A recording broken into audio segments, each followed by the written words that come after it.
안녕하세요 여러분, 반갑습니다. 국민대 김남규입니다. 오늘은 장바구니 분석이라고도 불리는 연관 분석, 어소시에이션에 대해서 같이 공부하도록 하겠습니다.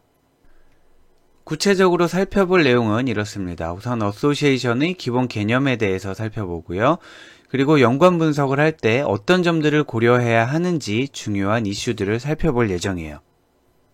그리고 가장 중요한 interestingness measure, 좀 생소한 영어 표현인데 흥미성 척도라고 하는 것들, 즉 연관성이 얼마나 강한지, 얼마나 의미 있는지를 알아보는 척도에 대해서 살펴보도록 할 텐데 confidence, support, lift 등을 중요하게 다룰 예정이고요. 이와 관련해서 텍스트 분석에서도 많이 사용되는 PMI, 상호정보량이라는 개념이죠. PMI, PPMI에 대해서도 살펴볼 예정입니다. 어소시에이션 알고리즘 자체를 여러분이 직접 구현할 일은 많지 않겠지만 그래도 방대한 데이터로부터 어떻게 효율적으로 빠른 시간에 어소시에이션 분석을 할 수 있는지를 감을 잡기 위해서 가장 기본이 되는 베이직 알고리즘인 어프리어리 알고리즘에 대해서도 같이 공부하는 시간을 갖도록 하겠습니다. 자, 우리가 오늘 같이 공부하려고 하는 분석은 빈발 패턴을 탐색하는 분석이고요. 다양한 이름으로 불리고 있는데 크게 두 가지 이름으로 불리는 것 같아요. 어소시에이션 룰 마이닝, 연관 규칙 분석, 연관 분석 이렇게 해석이 될 수 있겠고요. 그리고 장바구니 분석, 마켓 바스켓 어널리시스 이렇게 두 가지 이름으로 많이 불리는데 오늘은 우리는 어소시에이션, 즉 연관 분석이라는 이름으로 많이 사용하게 될 거고요. 실제로 하려고 하는 건 이거죠. 어떤 고객은 바구니에 우유빵, 시리얼을 담아가고 또 어떤 고객은 바구니에 또 이렇게 담아가고 또 다른 고객은 또 다르게 담아가겠죠. 그러면은 주로 어떤 물건들이 같이 바구니에 담기는가, 주로 어떤 물건들이 같이 구매되는가를 알면 마케팅 전략에 활용할 수 있지 않을까 하는 것이 기본 아이디어입니다. 물론 우리가 장바구니 분석이라고 얘기를 하지만 실제로 바구니를 들여다보지는 않잖아요. 고객이 막 움직이는데 어떻게 바구니를 보겠어요? 오프라인 매장의 경우에는 바구니가 아니라 계산대 위에 물건들을 올려놓을 거니까 결제를 하고 나면 영수증에 찍히는, 즉 영수증 하나가 바구니 하나라고 보게 될 거고요. 또 온라인 매장 같은 경우에는 장바구니에 담아서 우리가 결제를 한꺼번에 할 거잖아요. 그러면 그 내역을 우리가 장바구니라고 볼 수 있을 것 같아요. 그래서 찾고자 하는 거는 어떤 물건들이 같이 많이 팔리나인데 이 중에 누가 봐도 뻔한 것들 있잖아요. 우유를 사면 빵을 사더라 라던가 고기를 사면 술을 같이 사가더라, 이런 뻔한 거 말고 뻔한 것들도 물론 규칙으로 발견돼서 나오겠지만 그 규칙들 중에 우리가 모르고 있었던 것들을 뭐라도 좀 찾아보자라는 거죠. 예를 들면 가장 대표적인 예로 맥주 기저귀 있잖아요. 맥주와 기저귀는 여러분 구글에서 맥주 기저귀 이렇게만 검색을 해봐도 데이터 마이닝에 대한 얘기가 잔뜩 나오게 됩니다. 자, 그래서 뭔가 그 빈발하는 패턴들 중에 우리가 몰랐던 패턴들을 한번 찾아볼 수 있지 않을까 하는 게 연관 분석의 가장 핵심이 되겠고요. 사실은 이렇게 물품 구매에서 아이템 간의 관계를 모티브로 해서 이런 분석이 알려지긴 했지만 물품 구매뿐만 아니라 굉장히 다양한 분야에 사용되고 있죠. 예를 들면 연관 키워드 이런 키워드를 검색하는 사람이 이런 키워드도 동시에 검색하더라. 아니면은 어떤 주식 종목이 동반 상승하고 동반 하락하는 그런 패턴을 찾아내고자 할 수도 있을 것 같고요. 그리고 만약에 논문이 있다. 논문에 보면 저자들이 막 있잖아요. 논문에 저자들이 있는 거를 이거를 바구니 하나에 구매된 아이템으로 살펴본다 그러면 공저자의 관계를 동시 구매 패턴이라고 볼 수가 있다는 거죠. 즉 어떤 사람과 어떤 사람이 서로 코웍을 하는 경우가 많더라. 이 사람이 논문을 쓰면 이 사람도 같이 쓰더라. 이런 관계를 찾아내는 것도 우리가 지금 하고자 하는 연관 분석을 가지고 할 수 있는 대표적인 응용 중에 하나가 되는 거죠. 자, 이렇게 어소시에이션 분석, 연관 분석을 크게 두 가지로 나눌 수가 있어요. 하나는 그런데 어소시에이션 분석은 크게 다시 두 가지로 나눌 수가 있습니다. 즉, 어소시에이션 안에 어소시에이션이 또 있고요. 시퀀셜이 있게 돼요. 즉, 연관 분석 안에는 진짜 연관 분석도 있고 순차 분석이라는 것도 있습니다. 이 두 가지는 시점에 따라 구분을 하게 되는데, 어소시에이션이라는 거는 동시에 구매하는 것에 관심이 있는 거고요. 시퀀셜, 순차 분석이라는 거는 무언가 사고 나서 그 다음에 뭘 사고 나서 그 다음에 뭘 산다. 이렇게 순차성에 관심이 있는 거예요. 자, 기본적으로는 이렇게 어소시에이션과 시퀀셜을 나누는 기준이 명확히 있잖아요. 동시에 구매했으면 어소시에이션 분석을 수행하면 되고요. 순차성을 보기 위해서는 시퀀셜 분석을 보면 되는데 사실은 조금 더 복잡한 이슈가 있습니다. 어디까지를 동시 구매로 볼 거냐 하는 문제인데 당연히 이렇잖아요. 당연히 만약에 어떤 고객이 오늘 10시에 물건을 샀어요. 그리고 저녁 19시에 물건을 샀고 다음날 9시에 또 사고 다음날 18시에 또 사고 그 다음날 또 뭐 10시에 또 사고 뭐 이런 식으로 됐다라고 해봐요. 그러면 일반적으로는 얘네를 하나하나의 바구니로 보는 게 맞잖아요. 하나하나의 바구니로 보고 얘네들 간의 순차 분석을 수행을 할 수가 있겠죠. 이게 기본이긴 합니다. 다만 온라인 매장과 오프라인 매장에 약간 패턴의 차이가 있는데 오프라인 매장을 보면 여러분 이제 주말이나 장을 보러 가면 일단 차를 끌고 가잖아요. 차를 가지고 가서 또 카트나 바구니를 들고 다니고 한 번에 10개, 20개씩의 아이템씩을 사오게 되는데 온라인 구매는 그렇지 않다라는 거예요. 온라인은 우리가 원하는 순간에 언제든지 살 수 있기 때문에 들어가서 이거저거를 굳이 꼭 한꺼번에 많이 사지 않는다라는 거죠. 일단 원하는 걸 사고 나서 빼먹은 게 있으면 또 사도 되니까. 자, 그래서 실제로 온라인 주문의 경우에는, 온라인 쇼핑몰의 경우에는 쇼핑몰마다 다르겠지만 한 70%가량이 주문 한 건에 아이템이 달랑 하나 들어있는 경우라고 합니다. 자, 그런 다음에 빼먹었으면 다음 주문에 또 하게 되는 거죠. 문제는 이렇게 되면 장바구니 자체가 존재하지 않는 거예요. 바구니 하나에 물건이 하나기 때문에 어소시에이션을 따져볼 수가 없는 거예요. 자, 이런 경우에는 아주 짧은 간격을 두고 일어난 주문들을 묶어서 하나의 주문이라고 봐야 되지 않을까 하는 이슈가 생기게 되는 거죠. 지금 말씀드린 거는 온라인에서 더 심각하게 나타나는 그런 이슈이지만 오프라인에서도 또 그를 확대해서 적용할 수가 있을 것 같아요. 예를 들면 아까 이 이그젬플에서 원래 우리가 시퀀셜 분석이라고 하는 거는 PC를 사고 나서 지내다 보니 디카도 사고 싶어졌고 또 디카를 사고 나서 지내다 보니 칩을 더 좋은 걸 사고 싶어지고 이런 식으로 뭔가 어떤 물건의 구매가 어떤 아이템의 구매가 다음 아이템에 대한 수요를 촉발시켜서 니즈를 촉발시켜서 물건을 사면 그 다음에 또 사고 싶어지고 이거를 찾아보고 싶은 게 순차 분석이란 말이에요. 시퀀셜 분석. 그런데 오전 10시에 샀는데 저녁 7시에 왔다고 해서 이 사이에 뭔가 또 니즈가 생겼겠어? 요때 빼먹은 걸 산 거겠지 라고 우리가 가정을 한다면 예를 들어서 하루 단위로 바구니를 묶을 수도 있겠죠. 요렇게 해서 하루에 이루어진 거를 장바구니 하나로, 실제로는 바구니 2개지만 얘네를 큰 바구니로 묶어서 요 안에서 있는 아이템들 간의 연관성을 보는 거죠. 하루 단위로 묶을 수도 있겠고요. 또는 온라인 쇼핑몰 같은 경우에는 그게 더 크다. 그러면은 온라인 쇼핑몰은 앞뒤로 일주일간을 묶어서 이거를 동시구매로 본다라든지. 자, 지금 간단해 보이지만 간단하지 않은 이슈를 하나 말씀드렸는데 다시 정리하면 이렇습니다. 자, 어소시에이션 분석과 시퀀셜 분석이 서로 다른 분석인데요. 큰 틀에선 어소시에이션이라고 부르지만 동시 구매를 분석할 거냐 순차 구매를 분석할 거냐인데 동시냐 순차냐를 구분하는 기준이 언뜻 보기엔 단순해 보이지만 여러분이 조금 더 확장된 기준을 적용할 수 있다 정도로 정리하시면 되겠습니다. 이렇게 해서 연관성이나 순차성이 발견이 되면 거기까지가 우리가 분석하는 분석자들의 몫이고요.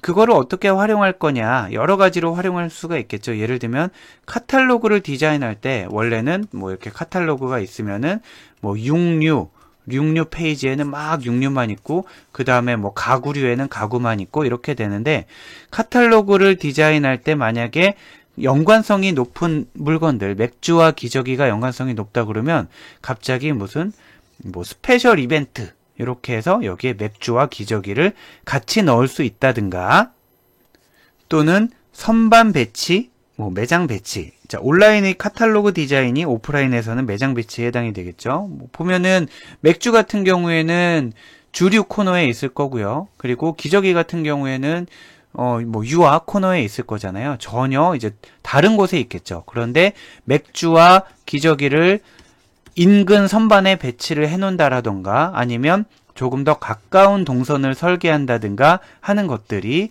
분석 결과에 활용이 되겠죠. 또는 교차 판매에 활용할 수 있을 것 같아요. 맥주를 사는 사람한테 아니면 기저귀를 사는 사람한테 그 옆에 쿠폰을 하나 해서 뭐 기저귀를 사시는 분에게는 맥주 할인 쿠폰을 드립니다. 이렇게. 또는 맥주를 사는 사람에게 옆에 할인 쿠폰을 붙여서 기저귀 할인권을 준다던가, 이렇게 할 수가 있겠죠. 그런데 실제로 하나의 동일한 규칙이 나왔다고 하더라도 그 규칙을 어떻게 활용하는지는 전략을 수립하는 사람의 경험과 판단에 많이 의지를 하게 됩니다. 예를 들면 이런 거죠. 아까 보였던 디지털 카메라랑 메모리 칩을 동시에 사는 사람이 많다는 거예요. 예를 들면 디지털 카메라를 사는 사람은 메모리 칩을 한 90%가 산다라는 거예요. 자, 그랬을 때 얘네를 어떻게 배치할 것이냐. 당연히 일단 떠오르는 방법은 디지털 카메라 선반이 이렇게 있죠. 디지털 카메라가 이렇게 있으면은 그 옆에 메모리 칩도 이렇게 두는 거예요. 그러면은 디카를 사는 사람이 아, 맞다. 나 메모리도 사려고 했는데 하면서 디카를 하나 집은 다음에 옆에 와서 메모리도 사겠죠. 그러면은 디지털 카메라를 사는 사람의 원래 90%가 메모리 칩을 사고 있었는데 이렇게 가까이 붙여 놓으니까 디카를 산 사람 중에 메모리 칩을 같이 사는 사람이 뭐 한 93% 정도 뭐 이렇게 올라갈 수 있겠죠. 이게 가장 전통적인 전략이고요. 즉 연관성이 파악된 아이템들끼리 카탈로그에서 인근에 배치하거나 매장에서 인근에 배치하거나 한다라는 거죠. 그런데 전혀 반대로 다르게 적용할 수도 있어요. 디카를 사는 사람 중에 90%가 메모리 칩을 산다 그러면 어차피 사게 되겠군. 그래서 디카를 사는 사람한테 메모리 칩을 더 파는 게 그렇게 대단한 일이 아니군 이라고 생각을 한다면, 디카 선반이 여기 있잖아요. 그 다음에 메모리 칩은 멀리 두는 거예요. 멀리 둬서 동선을 이렇게 가게 만드는 거예요. 어차피 90%는 메모리 칩을 사게 돼 있으니까. 여기 가는 중간에 갑자기 고가의 무슨 장난감이라던가 아니면 디지털 카메라를 산 한 30%의 사람이 이것도 구매하더라 라는 것들, 다양한 액세서리들 해서 다양한 액세서리들을 막 두게 되면은 원래 디카를 산 사람은 메모리 칩을 사기 위해서 한참 찾아가고 있었는데 가다가 중간중간에 다른 것들도 구매할 수가 있게 되겠죠. 자, 그래서 우리는 어소시에이션 분석을 통해서 이번 시간에 다루는 거는 어떤 물건과 어떤 물건이 같이 많이 팔리더라, 어떤 물건을 사면 그 다음에 뭘 사더라 라는 룰을 찾아내는 데에 이번 시간에는 관심이 있는 거고요.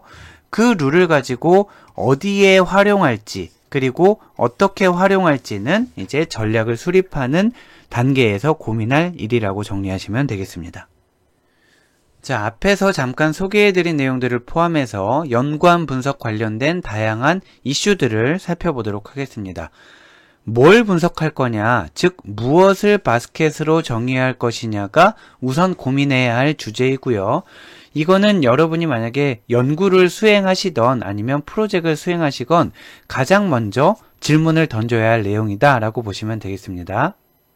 가장 대표적인 건 물건 구매잖아요. 물품 구매. 오프라인의 경우에는 하나의 영수증을 바구니 하나라고 정의할 수 있다라고 했고요.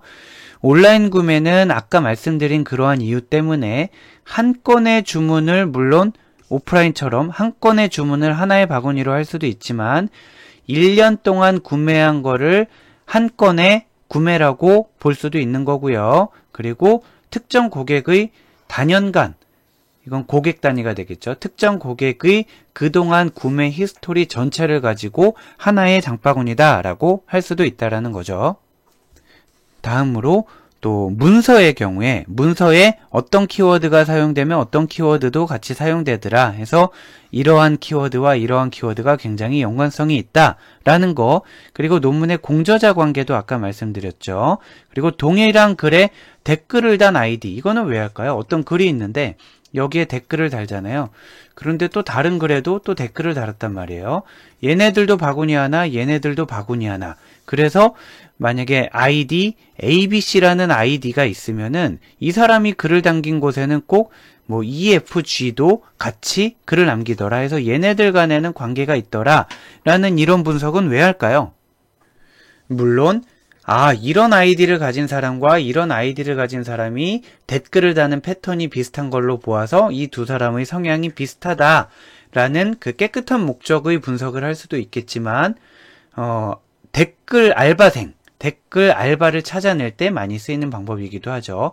늘 얘와 얘가 같은 글에 글을 남기더라 라는 거를 우리가 알게 되면은 혹시 어떤 댓글 알바를 해주는 회사가 있어서 여기에서 이 아이디를 가지고 있는 것은 아닐까? 이런 분석을 할 수도 있겠죠. 자, 또 뭐가 있을까요? 동일인이 관람한 영화 목록. 이 영화를 본 사람은 이 영화도 봤다더라. 저희 넷플릭스 같은 데 보면 추천 영화 또 많이 나오잖아요. 물론 이제 추천으로 넘어가면 조금 더 고려해야 할 것들이 많잖아요. 뭐 이렇게 간단하게 동시 구매한 것만 보는 게 아니라 관심 있으신 분은 협업 필터링,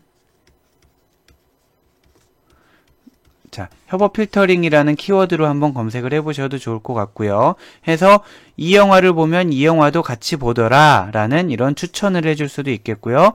아까 말씀드린 것처럼 동시에 오른 주식 종목, 혹은 동일인이 하루 동안 방문한 사이트, 어떤 사람이 이 사이트도 방문하면 이 사이트도 방문하더라. 뭐 A라는 사이트를 방문하는 사람은 B 사이트도 방문하더라. 이거를 동시 패턴으로 볼 수도 있고 순차 패턴으로 볼 수도 있겠죠.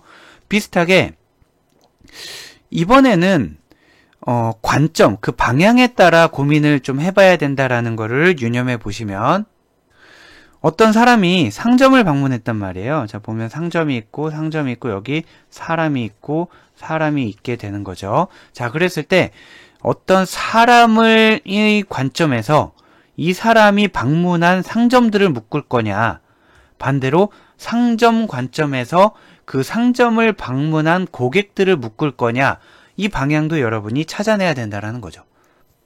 자, 즉 장바구니 분석에서는 무엇이 바구니이고 무엇이 아이템인지를 여러분이 정해야 되는데, 예를 들면 요 왼쪽에 있는 경우에는 동일인이 방문한 상점이다. 그러면 이게 사람인 거예요. 바구니가 사람인 거예요.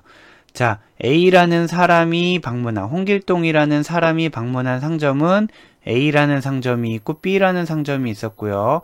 또 다른 사람이 방문한 상점은 B라는 상점이 있고 C라는 상점이 있었고, 뭐 이렇게 된다라는 거예요. 그러면 사람을 바구니로 두게 되는 경우에는 우리가 찾고 싶은 건 뭐냐 하면 상점들 간의 연관성을 찾고 싶은 거죠. 자, 편의점 중에 뭐 A라는 편의점을 방문하는 사람은 약국 중에는 B라는 데를 방문한다라든지, 자, 사람을 바구니로 두는 경우에는 상점을 우리가 아이템으로 보게 된다라는 거고요. 반대로 상점 입장에서 묶어서 뭐 상점이 있는데 여기 어떤 사람, 또 다른 상점에서는 어떤 사람 이렇게 묶게 되잖아요. 그러면 지금 바구니가 상점인 거고요. 어떤 사람과 어떤 사람이 연관성이 있는지를 보겠다라는 거죠. 자, 사람으로 묶었을 때는 어떤 상점과 상점이 관련이 있는지를 보는 거고요. 고객으로 묶었을 때는 자, 상점으로 묶었을 때는 어떤 고객과 고객이 관련이 있는지를 보는 거다라고 아셔야 됩니다. 즉, 우리가 알고자 하는 게 무엇인지에 따라서 바구니를 무엇으로 설정해야 되는 건지를 여러분이 유념해 주시고요. 앞페이지에서도 다뤘던 이슈죠. 연관 분석을 해야 될 건지 순차 분석을 해야 될 건지 어떤 게 적합한가. 일단 만약에 바구니들의 순서가 알려져 있지 않다면 순차 분석은 하고 싶어도 할 수가 없어요. 뭐 영수증에 있는 번호라든지 등등, 아니면 논문이다 그러면 논문의 출간일이 있잖아요, 등등. 시간이 일단 나와 있어야, 순차성이 나와 있어야 순차 분석을 할 수 있는 거고요. 시간이 나와 있지 않으면은 무조건 연관 분석으로 가야 되는데, 시간이 나와 있는 경우라고 하더라도 그거를 연관 분석을 할 건지 순차 분석을 할 건지, 즉 어떤 게 더 가능하고 의미가 있는지는 여러분이 고민해 봐야 한다라는 거죠. 그리고 네트워크 분석으로 확장이 가능하며 의미가 있는가. 지금 네트워크 분석은 사실 연관 분석에서 다룰 내용은 아니지만 여러분이 연구나 프로젝트를 수행하실 때 연관 분석에서 그치지 않고 이 연관 분석을 네트워크 분석으로 확장했을 때 뭔가 조금 더 풍성해질 수 있는 여지가 있는가를 한번 고민해 보시라는 말씀이고요. 간단하게만 보여드리면 이런 거잖아요. 뭐 예를 들어 아까 뭘 해볼까? 논문의 공저자다. A라는 사람이 논문을 쓰면 B도 같이 쓰더라. 자, 그 다음 B가 쓰면 또 누구도 쓰고 또 누구도 A와 C도 같이 쓰고 또 이렇게 쓰고 해서 연관성을 둘만 따로 두지 않고 얘네들을 계속 연결해서 하나의 네트워크를 만든 다음에 네트워크 분석에 다양한 기법들이 많이 있잖아요. 뭐 중심성을 분석할 수도 있고요. 또 뭐 중심성 분석에도 굉장히 여러 가지가 있잖아요. 뭐 인디그리를 분석할 수도 있고 또 비트윈니스를 분석할 수도 있고 또 뭐 구조적 공백을 분석할 수도 있고 여러 가지들. 그래서 여러 가지 분석 기법을 활용해서 뭔가 우리가 연관 분석에서는 찾을 수 없었던 조금 더 고급 지식을 찾을 수 있는 건 아닐까라는 것도 한번 고민을 해보시면 좋을 것 같아요. 자, 또 다른 이슈는, 이거는 이슈라기보다는 여러분이 한번 고민을 한번 이런 것도 굉장히 중요한 것이었겠구나 예전에는 이라고 한번 생각해 주시면 좋겠는데, 뭐냐면 방대한 데이터로부터 프리퀀 아이템셋을 어떻게 찾을 것이냐 하는 문제예요. 무슨 얘기냐 하면 이거 그냥 요즘 컴퓨터 빠르니까 찾으면 되는 거 아니야? 이럴 수가 있는데, 예를 들면 어떤 매장에 1000개의 아이템이 있다라고 해보세요. 1000개의 아이템이 있는 매장은 그렇게 뭐 아주 큰 매장은 아닌 거예요. 1000개 정도의 아이템은 어디든지 가지고 있을 수가 있잖아요. 그런데 이 아이템 종류가 지금 1000개입니다. 이 1000개의 아이템 중에서 무엇과 무엇이 같이 자주 팔리는지를 알고 싶다라고 가정을 해보자고요. 만약에 우리가 알고 싶은 게 뭐 새우깡이에요. 새우깡이랑 스프라이트. 새우깡이랑 스프라이트가 동시에 얼마나 자주 팔리냐 봤더니 뭐 새우깡은 총 100번 팔렸고 스프라이트는 총 뭐 200번 팔렸는데 그 중에 새우깡과 스프라이트가 같이 팔린 거는 70번이라서 새우깡 100번 중에 70번이 스프라이트와 같이 팔린 거야 라는 분석이 도대체 왜 어렵다라는 거지? 이게 왜 문제지? 라고 생각할 수 있는데 그게 아니라 그 전 단계를 고민해 보자라는 거예요. 1000개의 아이템이 있잖아요. 1000개의 아이템이 있는데 그 중에 왜 하필 새우깡과 스프라이트에 주목을 했냐라는 거죠. 자, 그 문제입니다. 자, 어떤 아이템에 관심을 가질 건지를 어떻게 찾았냐라는 거예요. 그거야 뭐 1000개에서 가능한 조합을 모두 뽑아내서 그걸 계산하면 되는 거 아니야? 컴퓨터 빠른데? 라고 생각할 수도 있겠지만 단순히 수학적으로 생각해보면 1000개의 아이템이 있잖아요. 1000개의 아이템 중에 2개를 골라내는 거는 우리 예전에 이제 수학 고등학교 때 배운 거죠. 1000 컨비네이션 2를 하면 1000 곱하기 999 나누기 2가 되는 거죠. 계산해보면 이 값은 50만 근처로 나오게 됩니다. 즉 1000개의 아이템이 있는 작은 가게에서 2개씩 가능한 조합을 따져봤을 때 50만 개가 나오고요. 만약에 10,000개가 있는 매장이다 그러면 여기에 0이 2개가 더 붙어서 자 10,000개가 있는 매장이면은 5천만 개의 조합이 나오게 되는 거예요. 그리고 둘 사이의 조합만 하느냐? 그렇지 않단 말이에요. 이렇게 둘만 구하는 게 아니라 이거 2개를 사면 뭐를 산다더라. 이거 3개를 사면 뭐를 산다더라. 이런 다양한 조합까지 카운트를 하려면 정말 천문학적인 숫자로 우리가 계산을 해야 되는 상황입니다. 그래서 단순히 가능한 조합 다 해보면 되는 거 아니야? 라는 거는 우리가 계산할 게 아니기 때문에 너무 무책임하게 컴퓨터 혹사하는 거고요. 자, 그래서 방대한 데이터로부터 이러한 가능한 조합을 어떻게 찾을 것이냐, 그거에 대한 해답을 차지한 아주 좋은 알고리즘이 어프리어리 알고리즘.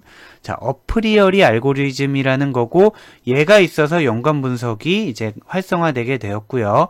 물론 이제 어프리어리 알고리즘을 개선한 여러 가지 변형들이 나오게 됐지만 우리는 오늘 수업 뒷부분에 얘에 대해서 살펴볼 예정이에요. 자, 이 알고리즘을 여러분이 개선하거나 구현할 일은 없으니까 부담 없이 들으셔도 될 것 같고요. 여러분이 실제로 더 적극적으로 활용해야 될 부분은 프리퀀 아이템셋으로부터 스트롱한 룰을 어떻게 찾아낼 것이냐. 여러 가지가 나온단 말이에요. 이걸 산 거에 몇 퍼센트가 이거와 이거에 동시 구매되는 게 몇 건. 여러 가지 우리가, 소스 지표들을 뽑아낼 수 있는데, 그것들을 가지고 어떻게 스트롱한 룰을 찾을 것이냐, 어떤 게 의미 있는, 어떤 게 강력한 룰이라고 할 수 있는 거냐라고 하기 위해서 다양한 흥미성 척도들이 개발되어 있습니다. 흥미성 척도는 굉장히 많고요. 여러분이 마구 고안을 해내실 수도 있고, 이미 그렇게 전 세계에서 수많은 학자들이 굉장히 많은 척도들을 고안을 했는데, 그 중에 일반적으로 사용되고 요긴하게 사용되는 것들 위주로 살펴보려고 하고요. 자, 마지막 거는 한번 여러분이 고민만 해보시면 될 것 같아요. 자, 도출된 규칙이 설명 가능하냐, 그리고 뭔가 실행할 수 있느냐. 아무리 스트롱한 룰이 나왔어요. 아무리 스트롱한 룰이 나왔다고 하더라도 그 룰이 왜 나왔는지를 설명할 수 없고 그 룰을 써먹을 수 없다면 의미가 없는 거죠. 자, 우리가 사실 하는 거는 여기까지입니다. 얼마나 스트롱한 룰을 뽑아내느냐까지가 우리가 분석할 내용이고요. 그거를 설명하고 설명할 수 있느냐, 실현 가능하냐 등등은 여러분이 실제로 적용할 때 고민해 보셔야 되는 건데, 항상 프로젝트를 해보면 이렇게 되는 것 같아요. 이게 참 어려운 게, 룰이 나왔어요. A를 사면, 예를 들어 A를 사면 B도 산다. 자, 이런 룰을 우리가 뽑아냈어요. 아주 높은 신뢰도, 우리 신뢰도 아직 안 배웠지만 높은 신뢰도를 갖는 이런 룰이 나왔어요. 그래서 클라이언트한테 이 결과를 제시한단 말이에요. A를 사면 B도 산다 라는 룰을 찾았습니다 라고 제시를 하면 둘 중에 하나예요. 클라이언트가 이미 알고 있었던가, 모르고 있었던가, 둘 중에 하나겠죠. 자, 얘를 딱 제시를 하면은, 그 룰은 내가 10년 전부터 알고 있었는데, 우유를 사는 사람이 빵을 산다라는 거는 너무 당연하지 않은가? 그걸 찾기 위해서 지금 2억을 들인 건 아닌데? 이렇게 되는 거예요. 자, 첫 번째, 우리가 찾은 규칙 중에 도메인에서 이미 알려져 있는 지식은 별로 환영받지 못하는 거죠. 자, 두 번째. 그러면 모르는 지식. 자, 클라이언트가 모르는 지식을 찾아야 되는 거예요. 자, 예를 들면은 뭐라고 해요? 우유를 사는 사람이 아령을 산다. 네, 우유를 사는 사람이 아령을 산다. 그러면은 이 클라이언트가 이제 몰랐던 거예요. 몰랐던 룰을 가지고 가면 우와, 대단합니다라고 하지 않아요. 이거 분석 제대로 된 거 맞아요? 도대체 걔네들이 왜 같이 구매되는 거죠? 라고 물어보게 된다라는 거죠. 그때 우리가 우유를 사는 사람이 아령을 사는 거는 이건 우연이 아니고 이유가 있습니다. 예를 들면 단백질, 몸을 키우기 위해서, 벌크업을 하기 위해서 근육 운동을 하면서 같이 우유도 먹는 것으로 보이고요. 그렇게 생각한 근거는 이렇습니다 하면서 또 다른 백업 자료가 있어야 된다라는 거예요. 만약에 A와 B 사이의 연관성을 여러분이 발견해서 클라이언트한테 레포팅을 했는데 클라이언트가 그거 참 새롭군요. 근데 도대체 왜 그런 룰이 나왔을까요? 라고 했는데 설명을 못 하잖아요. 그건 폐기되게 됩니다. 설명도 못하는 걸 가지고 마구 써먹을 수는 없단 말이에요. 예를 들면 우리 여러 번 말씀드리는 맥주와 기저귀도 있잖아요. 그게 정말 그런 건지 증명할 방법은 없지만 맥주와 기저귀가 왜 같이 팔릴까? 기저귀를 이만큼 사기 위해서 차를 끌고 퇴근하고 들렸죠. 월마트에 들려서 기저귀를 이만큼 싣고 나서 기왕 여기까지 온 김에 맥주도 한 팩 사야지 라고 할 거라는 거예요. 이런 식으로 해석을 할 수 있고, 즉 설명을 할 수 있어야 한다 라는 거고요. 보다 현실적으로는 이렇게 되는 것 같아요. 제 경험으로는 만약에 룰을 뽑게 되면 뭐 1등부터 한 50등까지 뽑잖아요. 1등부터 50등까지 룰을 쫙 뽑게 되면 쫙 상위에는 클라이언트가 이미 알고 있는 룰들이 좀 나와요. 네, 너무나 자명한 것들. 그런 다음 중간중간에 클라이언트가 모를 만한 것들이 이렇게 섞여 있어요. 쭉쭉쭉 이렇게 섞여 있어요. 자, 그러면은 이제 이걸 가져가면 보고를 할 때 이렇게 되는 거죠. 얘네들을 이제 하이라이트를 해서 가져가는 거죠. 그러면은 이러이러한 규칙들이 조금 더 새로운 것으로 보입니다 라고 할 때 그렇게 불신하지는 않아요. 왜냐하면 본인이 알고 있는 룰들이 여기에 이렇게 많이 나왔기 때문에 분석 자체가 잘 됐다라고 일단 믿어주는 경향이 있죠. 그런데 이런 게 나온 걸 보니 분석은 잘 됐는데 도대체 얘는 뭐지? 라고 하면서 호의를 갖고 좀 열린 마음으로 궁금해하게 된다라는 거예요. 그러면 그때 백업 자료는 이렇습니다 라고 하면서 아무튼 설명은 할 수 있어야 된다라는 겁니다.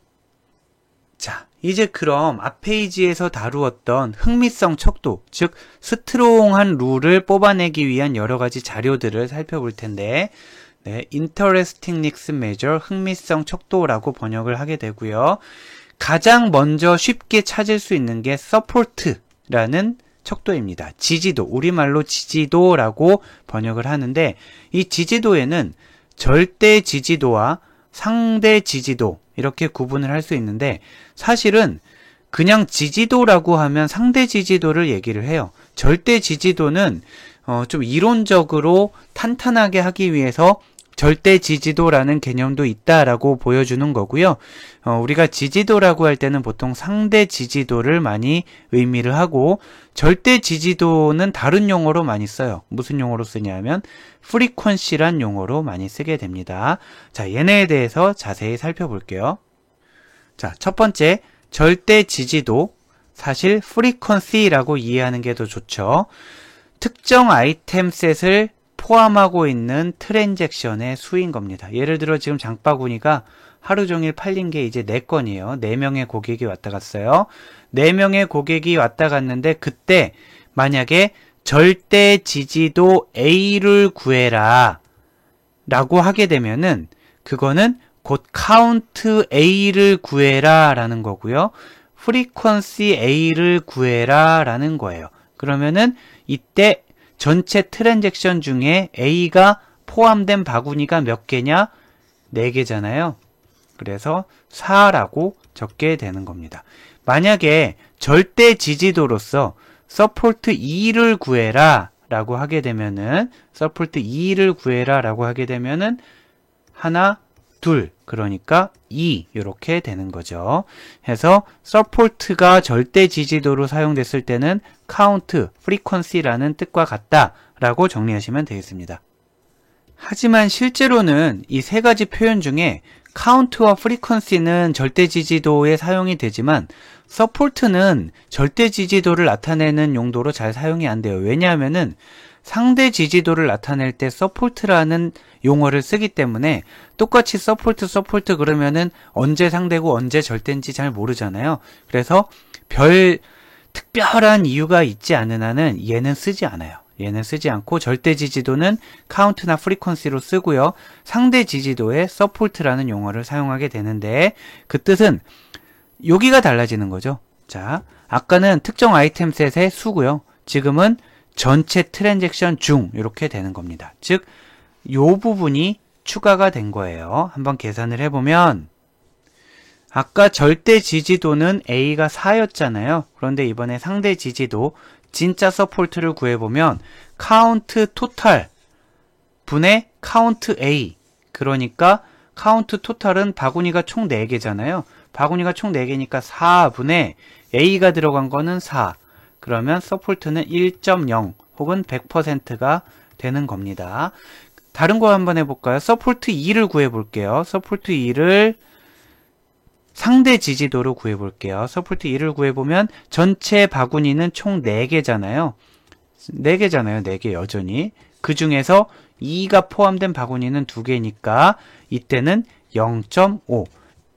이 값을 상대 지지도 relative support라고도 하고 일반적으로 우리가 그냥 지지도, 그냥 support라고 하면 이 값을 나타내게 됩니다.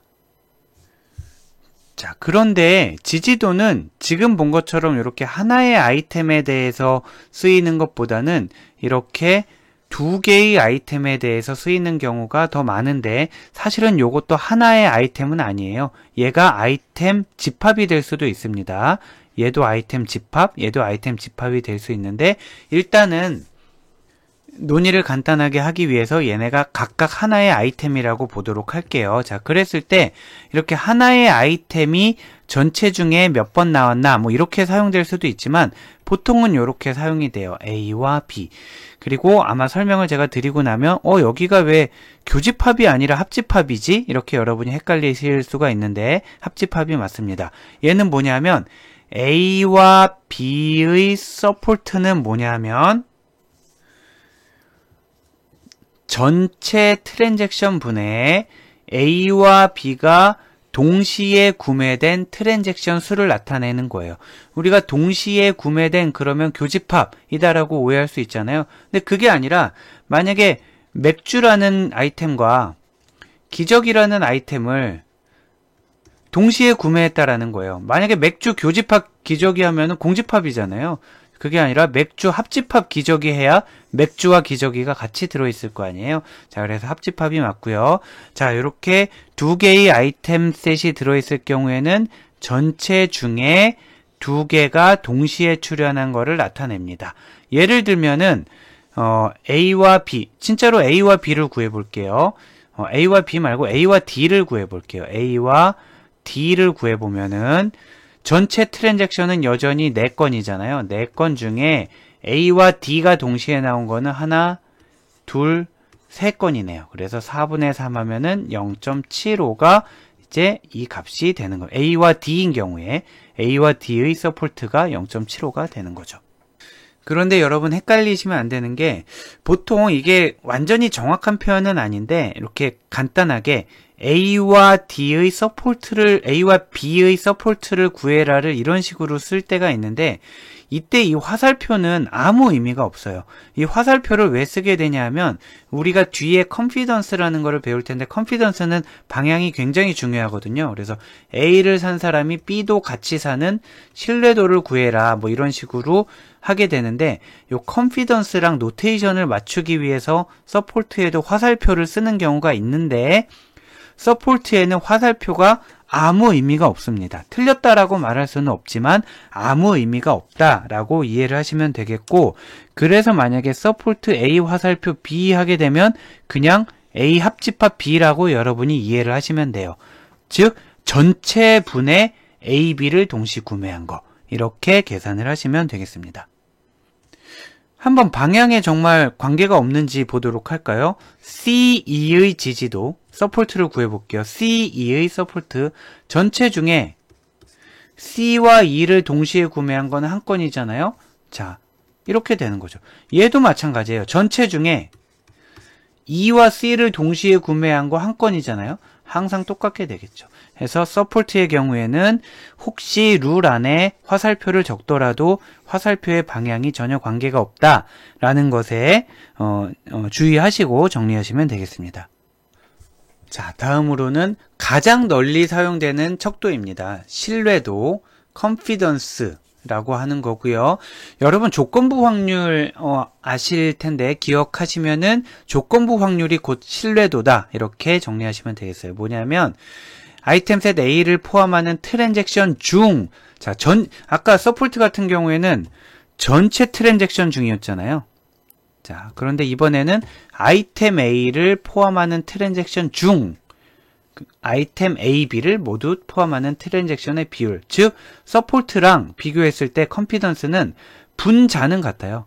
분자는 둘 다 구매한 바구니 건수, 그런데 분모가 카운트 A가 되는 겁니다. 전체 트랜잭션이 아니고요. 자, 해서 보면 이런 식으로 쓰는 거예요. 컨피던스 A를 샀을 때 B도 구매한다라는 이러한 규칙의 신뢰도는 하고 물어보면 A를 구매한 전체 트랜잭션 분의 A, B를 동시에 구매한 전체 트랜잭션이에요. 자, 옆에 거는 요거는 뭐 한번 계산해 보시면 되는데 서포트 A 합집합 B가 카운트 A 합집합 B 나누기 카운트 토탈이었고요. 그거 나누기 아래도 서포트 A라는 거는 카운트 A 나누기 카운트 토탈이란 말이에요. 그렇기 때문에 카운트 토탈이 지워지고 나면 카운트 A분의 카운트 A 합집합 B 해서 얘랑 똑같다라는 것을 간단히 한번 제가 증명만 해드렸고요. 여러분은 그냥 얘로 계산을 하실 일이 훨씬 많을 겁니다. 해서 카운트 A가 포함된 트랜잭션 수 분의 AB가 동시에 포함된 트랜잭션 수를 우리가 신뢰도, 컨피던스라고 한다. 이렇게 기억하시고요. 아까 지지도 같은 경우는 방향에 영향을 받지 않았는데 이번에 컨피던스는 한번 영향을 받는지 볼게요. 자, 왼쪽에 있는 게 분모로 갑니다. C를 포함한 트랜잭션은 하나 있네요. 자, 그럼 하나분의 C와 E를 동시에 포함한 트랜잭션이 하나예요. 그러면 얘는 100%, 즉 1.02 되는 거고요. 밑에 걸 구해볼까요? E를 포함한 트랜잭션은 하나, 두 개가 되네요. 자, 두 개 중에 C도 같이 포함한 건 하나밖에 없어요. 그래서 1 하면 50%가 되는 겁니다. 즉, CE의 신뢰도는 100이고요. 100%. EC의 신뢰도는 50%니까 다르죠. 즉, 컨피던스는 룰의 방향에 영향을 받는다. 그리고 서포트는 룰의 방향의 영향을 받지 않는다. 이렇게 한번 정리해 두시면 되겠습니다. 신뢰도가 가장 의미 있게 또 널리 사용되는 연관성 척도다라고 생각하시면 되겠는데 또 이런 한계가 있어요. 예를 들면은 총 10,000건의 트랜잭션이 있었어요. 10,000건의 트랜잭션 ABC를 가지고 할게요. ABC가 막 이렇게 있었어요. 막 있었는데 그 중에 K가 구매된 건 딱 한 건인 거예요. K가 구매된 건 딱 한 건. 마지막 바구니. 거기에 KA가 구매됐어요. 자, 지금까지 9,999건 중에 K는 단 한 건도 없었어요. 그런데 마지막 한 건에 K가 있었고 그때 마침 A가 있었어요. 그랬을 때 신뢰도를 한번 구해보는데 KA의 신뢰도를 한번 구해보면 어떻게 될까요? 자, 이 위에서 A가 몇 번 나왔는지는 중요하지 않고요. 자, 보면 K가 몇 번 나왔을까요? 자, K는 딱 한 번 나왔다고 그랬잖아요. 1분의. 그리고 K와 A가 동시에 나온 것도 하나밖에 없겠죠. 1. 그래서 100% 이렇게 됩니다. 지금 이 말씀을 왜 드리냐면 자, K가 구매됐다 하면 그 바구니에 A가 있을 확률이 100%라는 거예요. 근데 이 규칙을 여러분이 자신 있게 내세우기는 어렵다라는 거죠. 왜냐하면은 아니 K가 나온 거 중에 A가 나온 거는 100%인데 전체 중에 K와 A 지금 K가 한 번밖에 안 팔렸는데 0.01% 정도 나온 건데 이게 우연일지 아닐지 어떻게 알아? 라고 해서 자신 있게 밀 수가 없다라는 거예요. 그래서 얘가 그래도 뭐 K가 전체 중에 그래도 몇 번 정도는 좀 이렇게 나와줘야 우리가 얘를 믿고 의지할 수 있지 않을까 해서 우리가 신뢰도 더하기 지지도라는 거를 사용하게 된다라는 거죠. 자, 예를 들면 지금 똑같은 요 이그젬플 있잖아요. 요 이그젬플에서 아까 KA라는 룰의 신뢰도를 구했더니 100%였잖아요. 그런데 지지도를 구해볼까요? 지지도를 구해보면 전체 트랜잭션 수는 만이죠. 그 중에 KA가 동시에 구매된 트랜잭션은 1이란 말이에요. 즉 0.01%로 매우 낮다라는 거예요. 그래서 이 이름이 이제 지지도라고 번역이 되게 된 겁니다. 영어로도 support라는 뜻이 지지도라는 뜻을 잘 나타내고 있죠. 그래서 여러분이 실제로 사용하실 때는 아무래도 신뢰도에 더 비중을 둘 수밖에 없어요. 조건부 확률. 자, 신뢰도가 높으면 어느 정도 관심을 가질 룰이긴 한데 전체 중에 그래도 어느 정도는 건수를 차지해줘야 신뢰도가 의미를 갖게 된다라는 거죠. 그 어느 정도 건수를 차지해줘야 라는 부분을 뒷받침하기 위해서 지지도를 병행해서 사용하게 되고요. 실제로 신뢰도 플러스 지지도, 플러스가 산술적으로 더하라는 게 아니라 신뢰도와 지지도 이 두 가지를 가장 널리 사용하게 됩니다. 그래서 일반적으로 신뢰도가 우리가 임계치를 정하게 되는 거예요. 예를 들면 지지도는 0.1을 임계값으로 정하고요. 신뢰도는 0.7을 임계값으로 정했다. 그러면은 지지도가 0.1을 넘으면서 신뢰도가 0.7을 넘는 그런 규칙을 우리가 강한 연관 규칙, 즉 스트롱 룰이라고 부르게 되는데 문제는 스트롱 룰이라고 해서 늘 의미가 있는 것도 아니라는 거예요. 자, 그 이그젬플을 한번 보도록 할게요. 지금 아래 주어진 표를 읽는 법은 이렇습니다. 게임이라는 게 있고 비디오라는 게 있는데요. 자, 게임을 산 사람이 6,000명이에요. 게임을 안 산 사람이 4,000명. 합치니까 10,000명. 이렇게 되는 거고요. 비디오를 산 사람이 7,500명. 비디오를 안 산 사람이 2,500명. 합치니까 10,000명 이렇게 되는 거죠. 그 중에서 4,000명은 게임도 샀고 비디오도 샀고요. 3,500명은 비디오는 샀는데 게임은 안 산 거고 2,000명은 비디오를 안 사고 게임만 산 거고 500명은 둘 다 사지 않은 이런 상황이 되겠습니다. 이때 이렇게 쓰는 게 원래 정식 룰이에요. 이렇게 쓰는 게. 자, 어떤 X라는 사람이 있을 때 그 사람이 게임을 샀다. 그랬을 때 그 동일한 X라는 사람이 비디오도 산다라는 규칙. 자, 이렇게 쓰는 게 정식으로 포멀하게 쓰는 건데 요거를 그냥 간략하게 쓰기 위해서 이렇게 그냥 한 거죠. 게임을 사면 비디오를 산다라는 규칙의 컨피던스. 그리고 여기도 화살표로 쓰는 경우도 있다고 했잖아요. 그런데 그게 오해의 소지가 있기 때문에 좀 더 예쁘게 여기 그냥 합집합, 방향성이 없는 합집합으로 썼습니다. 그래서 결국 여기서 알고자 하는 거는 게임을 사면 비디오를 산다라는 이 규칙이 과연 의미가 있는지를 한번 평가해 보자라는 거예요. 그럼 우리가 할 수 있는 거는 서포트와 컨피던스를 구하는 거잖아요. 일단 서포트를 먼저 구해보도록 하겠습니다. 아래 걸 먼저 구해볼게요. 서포트는 전체 트랜잭션이 10,000개죠. 10,000 분의 비디오와 게임을 동시에 구매한 건 4,000이잖아요. 자, 이렇게 되면은 0.4 서포트는 0.4 우리가 지금 임계값을 정해놓지는 않았지만 서포트가 0.4면은 굉장히 큰 넉넉한 숫자라고 볼 수 있어요. 자, 두 번째 컨피던스를 보도록 할게요. 컨피던스는 게임을 산 사람 중에 둘 다 산 사람. 그러니까 게임을 산 사람은 6,000명이잖아요. 6,000명 중에 둘 다 산 사람은 4,000명.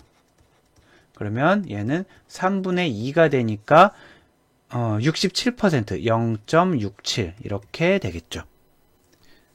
자, 그래서 이것도 역시 우리가 지금 임계값을 정하진 않았지만 서포트가 0.4, 컨피던스가 0.67이면은 일반적으로 굉장히 스트롱한 룰이라고 할 수 있습니다. 그래서 게임을 사는 사람이 비디오도 사는 규칙을 찾았습니다. 굉장히 스트롱한 룰입니다. 라고 했는데 이 도메인을 잘 아는 사람이라면 이거 엉터리잖아 라고 얘기를 하게 될 텐데 왜 엉터리라고 얘기를 할까요?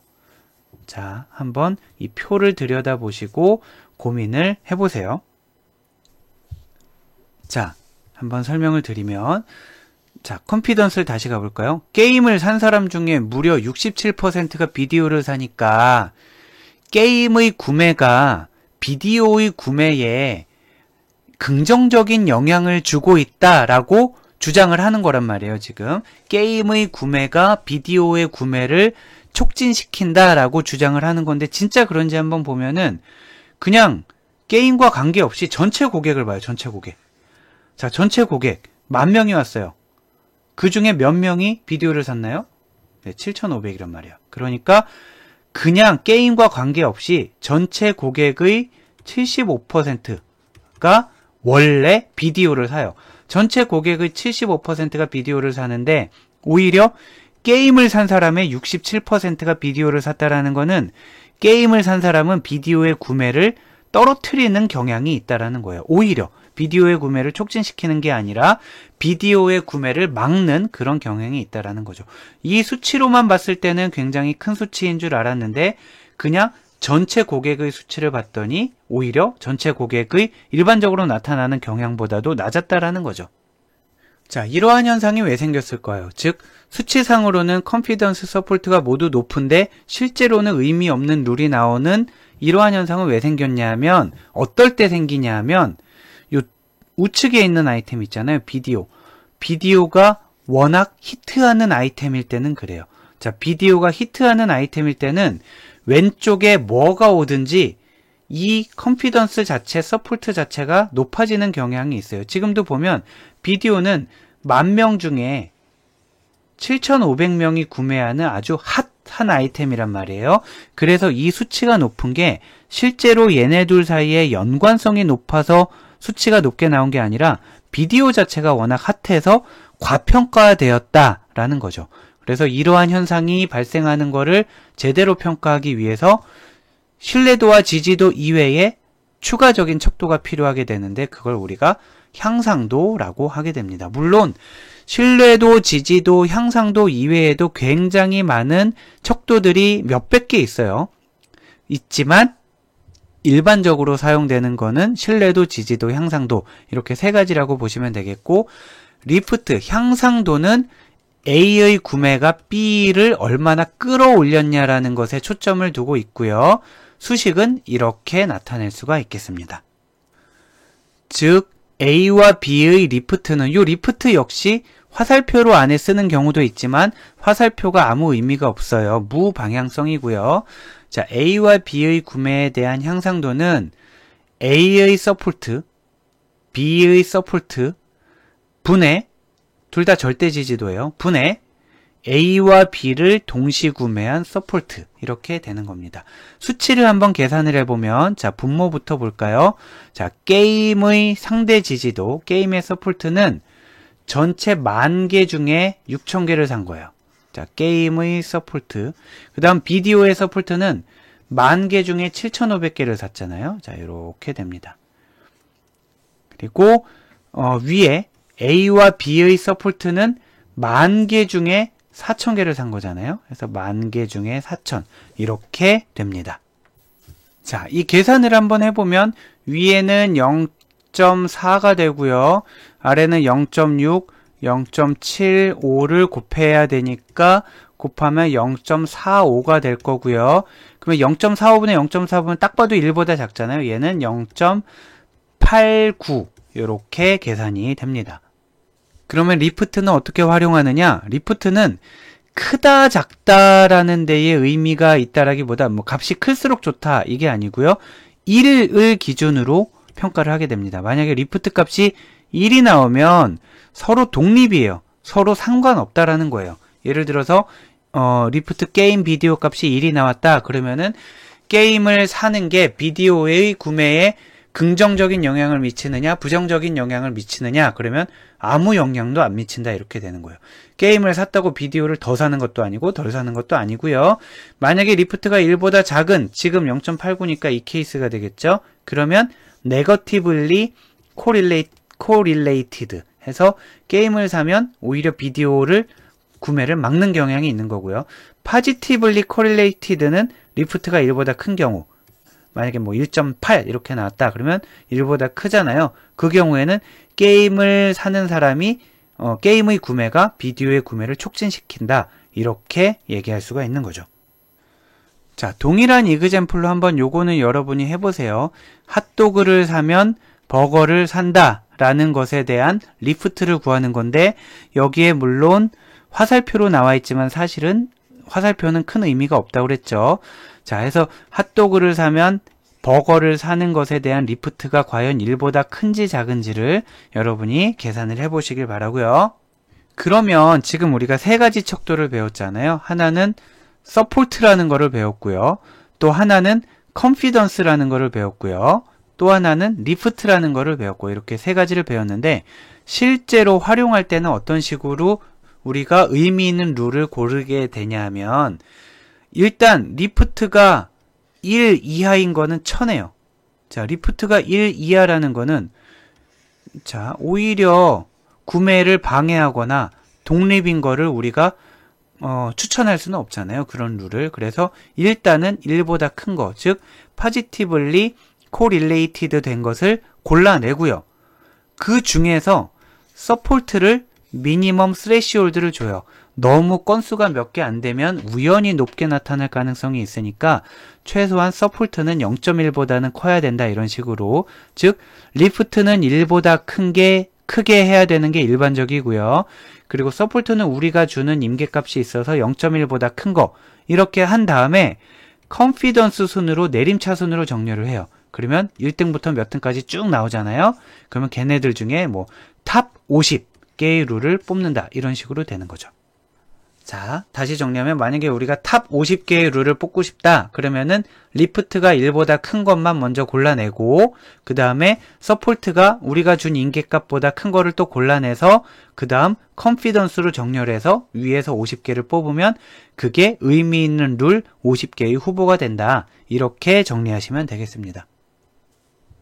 자, 연관 분석이 사용되는 분야 중에 하나로 연관어 분석이 있다라고 말씀드렸는데, 즉 단어가 어떤 단어랑 어떤 단어가 같이 동시에 출현하느냐라는 분석이 있는데, 이때에도 우리가 사용하는 여러 가지 흥미성 척도들, 방금까지 살펴본 흥미성 척도들이 사용되는데 조금 다르게 변형을 해서 사용될 수가 있습니다. 자, 이 이그젬플을 한번 살펴보도록 할게요. 예를 들면 요게 지금 바구니 하나인 거예요. I can drive a car 라는 바구니가 있고 얘네가 이제 아이템들인 거예요. 얘네들이 아이템 이렇게 돼 있는데 만약에 이 단어들 중에 car라는 단어에 우리가 관심이 있는 거예요. 그 car라는 단어가 어떤 단어랑 더 관련이 있을까요? 상식적으로 생각해 보면 car라는 단어와 너라는 단어와 드라이브 하면은 카와 드라이브가 당연히 관련이 높아야 되잖아요. 그런데 한번 구해보자라는 거예요. 컨피던스와 서포트를 한번 구해보면 컨피던스의 카와 더, 그리고 컨피던스 카와 드라이브, 서포트 카와 더, 서포트 카와 드라이브 이렇게 한번 해보면 우리가 지금 수치가 정확하게 나와 있어서 이거를 구할 수는 없지만 대략 감을 잡을 수가 있죠. 자, 이 더라는 단어 있잖아요. 더라는 단어가 어느 문장이든 다 나올 거 아니에요. 어떤 문장이건 다 나온단 말이에요. 예를 들면 우리 장바구니 분석을 할 때 보면 처음에 실수를 할 수가 있는 게 장바구니 할 때 보면 요즘엔 비닐 봉투도 돈을 받잖아요. 뭐 20원, 30원 이렇게 돈을 받기 때문에 영수증에 보면 비닐 봉투가 찍혀요. 그래서 장바구니 분석을 하다 보면 뭐 햄을 사도 비닐봉투, 우유를 사도 비닐봉투, 뭐 음료수를 사도 비닐봉투 이렇게 나오듯이 더라는 단어는 지금 거의 모든 문장에 나올 거기 때문에 카랑 드라이브가 아무리 관련이 높다고 하더라도 카 입장에서 보면 드라이브보다는 더라는 단어가 훨씬 더 같이 많이 나온단 말이에요. 자, 훨씬 더 같이 많이 나와요. 그래서 컨피던스와 서포트만 가지고 계산을 하게 되면 카에서 드라이브로 가는 룰보다 카에서 더로 가는 룰이 훨씬 더 강하게 나온다라는 거고요. 그래서 고빈도 단어, 즉 더라는 단어는 지금 카 때문에 많이 나오는 게 아니잖아요. 더라는 단어는 카가 있어서 많이 나오는 게 아니라 원래 많이 나오는 단어잖아요. 그래서 고빈도 단어인 더에 페널티를 부여해야 한다라는 개념이고요. 이게 바로 우리가 방금 전에 살펴본 리프트랑 완전히 동일한 개념입니다. 더라는 단어가 많이 나오긴 했지만 과연 그 많이 나오는 거에 카라는 단어가 향상에 기여를 했느냐 안 했느냐를 살펴보겠다라는 거죠. 리프트에서와 동일한 개념을 단어의 동시출현 분석에도 사용을 하게 되고요. 다만 전통적인 데이터 마이닝 연관성 분석에서는 리프트라는 용어를 쓰게 되고 단어의 동시출현 분석 비교에서는 PMI라는 용어로 사용하게 되는데 완전히 동일하진 않고 리프트 앞에 로그 2를 취한 값을 사용하게 됩니다. 자, 로그 2를 취하는 이유는 지금 이 부분은 약간 번외로 설명을 드리는 거기 때문에 헷갈리시면 그냥 건너뛰셔도 좋은데 예를 들면 한 비트 정보가 있어요. 자, 동전 하나. 한 비트 정보가 있으면 여기에 집어넣을 수 있는 단어가 1 아니면 0이잖아요. 만약에 2비트 정보가 있어요. 그러면 여기에는 00, 01, 10, 12를 넣을 수가 있죠. 만약에 3비트 정보가 있어요. 그러면 자, 요렇게와 100, 101, 110, 111 해서 이렇게 될 수가 있죠. 그래서 만약에 비트가 n개 있다. 그러면은 이 n개의 비트를 사용해서 나타낼 수 있는 정보량은 2의 n승이 되는 거고요. 정보량이. 그래서 양변에 로그 2를 취하면은 이게 비트수라고 할게요. 양변에 로그 2를 취하면은 b는 로그 2의 i가 되는 거잖아요. 즉 필요한 정보량에 로그 2를 취하게 되면 필요한 비트 수를 우리가 알 수 있다라는 거죠. 그래서 텍스트를 다루는 분야에서는 모든 것을 정보 하나하나를 정보라고 인식을 하는 경향이 있기 때문에 정보의 단위를 비트의 단위로 환산하기 위해서 로그 2를 취하는 경우가 많습니다. 그러다 보니까 우리가 아까 구했던 리프트 있잖아요. 자, 리프트에다 로그 2를 취한 게 PMI가 되는데 요 이그젬플은 뒤에서 다시 살펴보도록 할 거고요. 자, PMI는 점별 상호 정보량이라고 하는데 주로 텍스트 분석에서 단어 간 연관성 분석에 사용된다라고 제가 적긴 했는데 PMI는 여러 곳에 사용이 됩니다. 자, 여러 곳에 사용이 되고 어디에 사용되는 여러분이 한번 인터넷 검색을 해보시면 좋을 것 같고요. 지금 요 말은 약간 오해 소지가 있는데 그게 아니라 텍스트 분석을 하는 경우에는 자, 텍스트 분석의 영역에 있어서 PMI는 단어 간 연관성 분석을 할 때 척도로 사용된다라고 정리하시면 되겠고 일반적인 연관 분석, 우리가 오늘 다루고 있는 일반 연관 분석에서의 향상도와 굉장히 유사해서 사실은 오늘 PMI를 다루는 것보단 텍스트 분석에서 다루어도 적합한데 향상도와 워낙 유사해서 나중에 헷갈리기 때문에 같이 한번 비교를 해보고 있습니다. 자, PMI의 식은 이렇습니다. 앞에 로그 2가 있다라고 그랬죠. 로그 2가 있는 거는 자, 계속 있게 되고 로그 2를 빼고 나머지 부분 여기를 보면 X라는 단어가 발생할 확률, Y라는 단어가 발생할 확률, 그리고 X와 Y가 동시에 발생할 확률 이렇게 되는 거고요. 확률이다 보니까 전체 문서수 분의 X와 Y가 동시에 출현한 문서수, 이게 문서 단위일지 단어 단위, 문장 단위일지는 모르겠습니다만 자, 전체 문서수 중에 X가 출현한 문서수, 전체 문서수 중에 Y가 출현한 문서수를 하게 되면 이 뒷부분은 리프트랑 똑같이 계산을 하게 되는 거죠. 그래서 만약에 한번 계산을 해보면 전체 문서수가 혹은 문장수라고 할게요, 이제. 자, 전체 문장이 10,000개의 문장이 있었어요. 그런데 더라는 문장은 1,000개의 문장에서 나타났어요. 사실은 더 나타났겠죠. 거의 10,000개에서 다 나타났을 거예요. 근데 카라는 단어는 20번밖에 안 나타났고요. 드라이브라는 단어는 10개의 문장에서 나타났어요.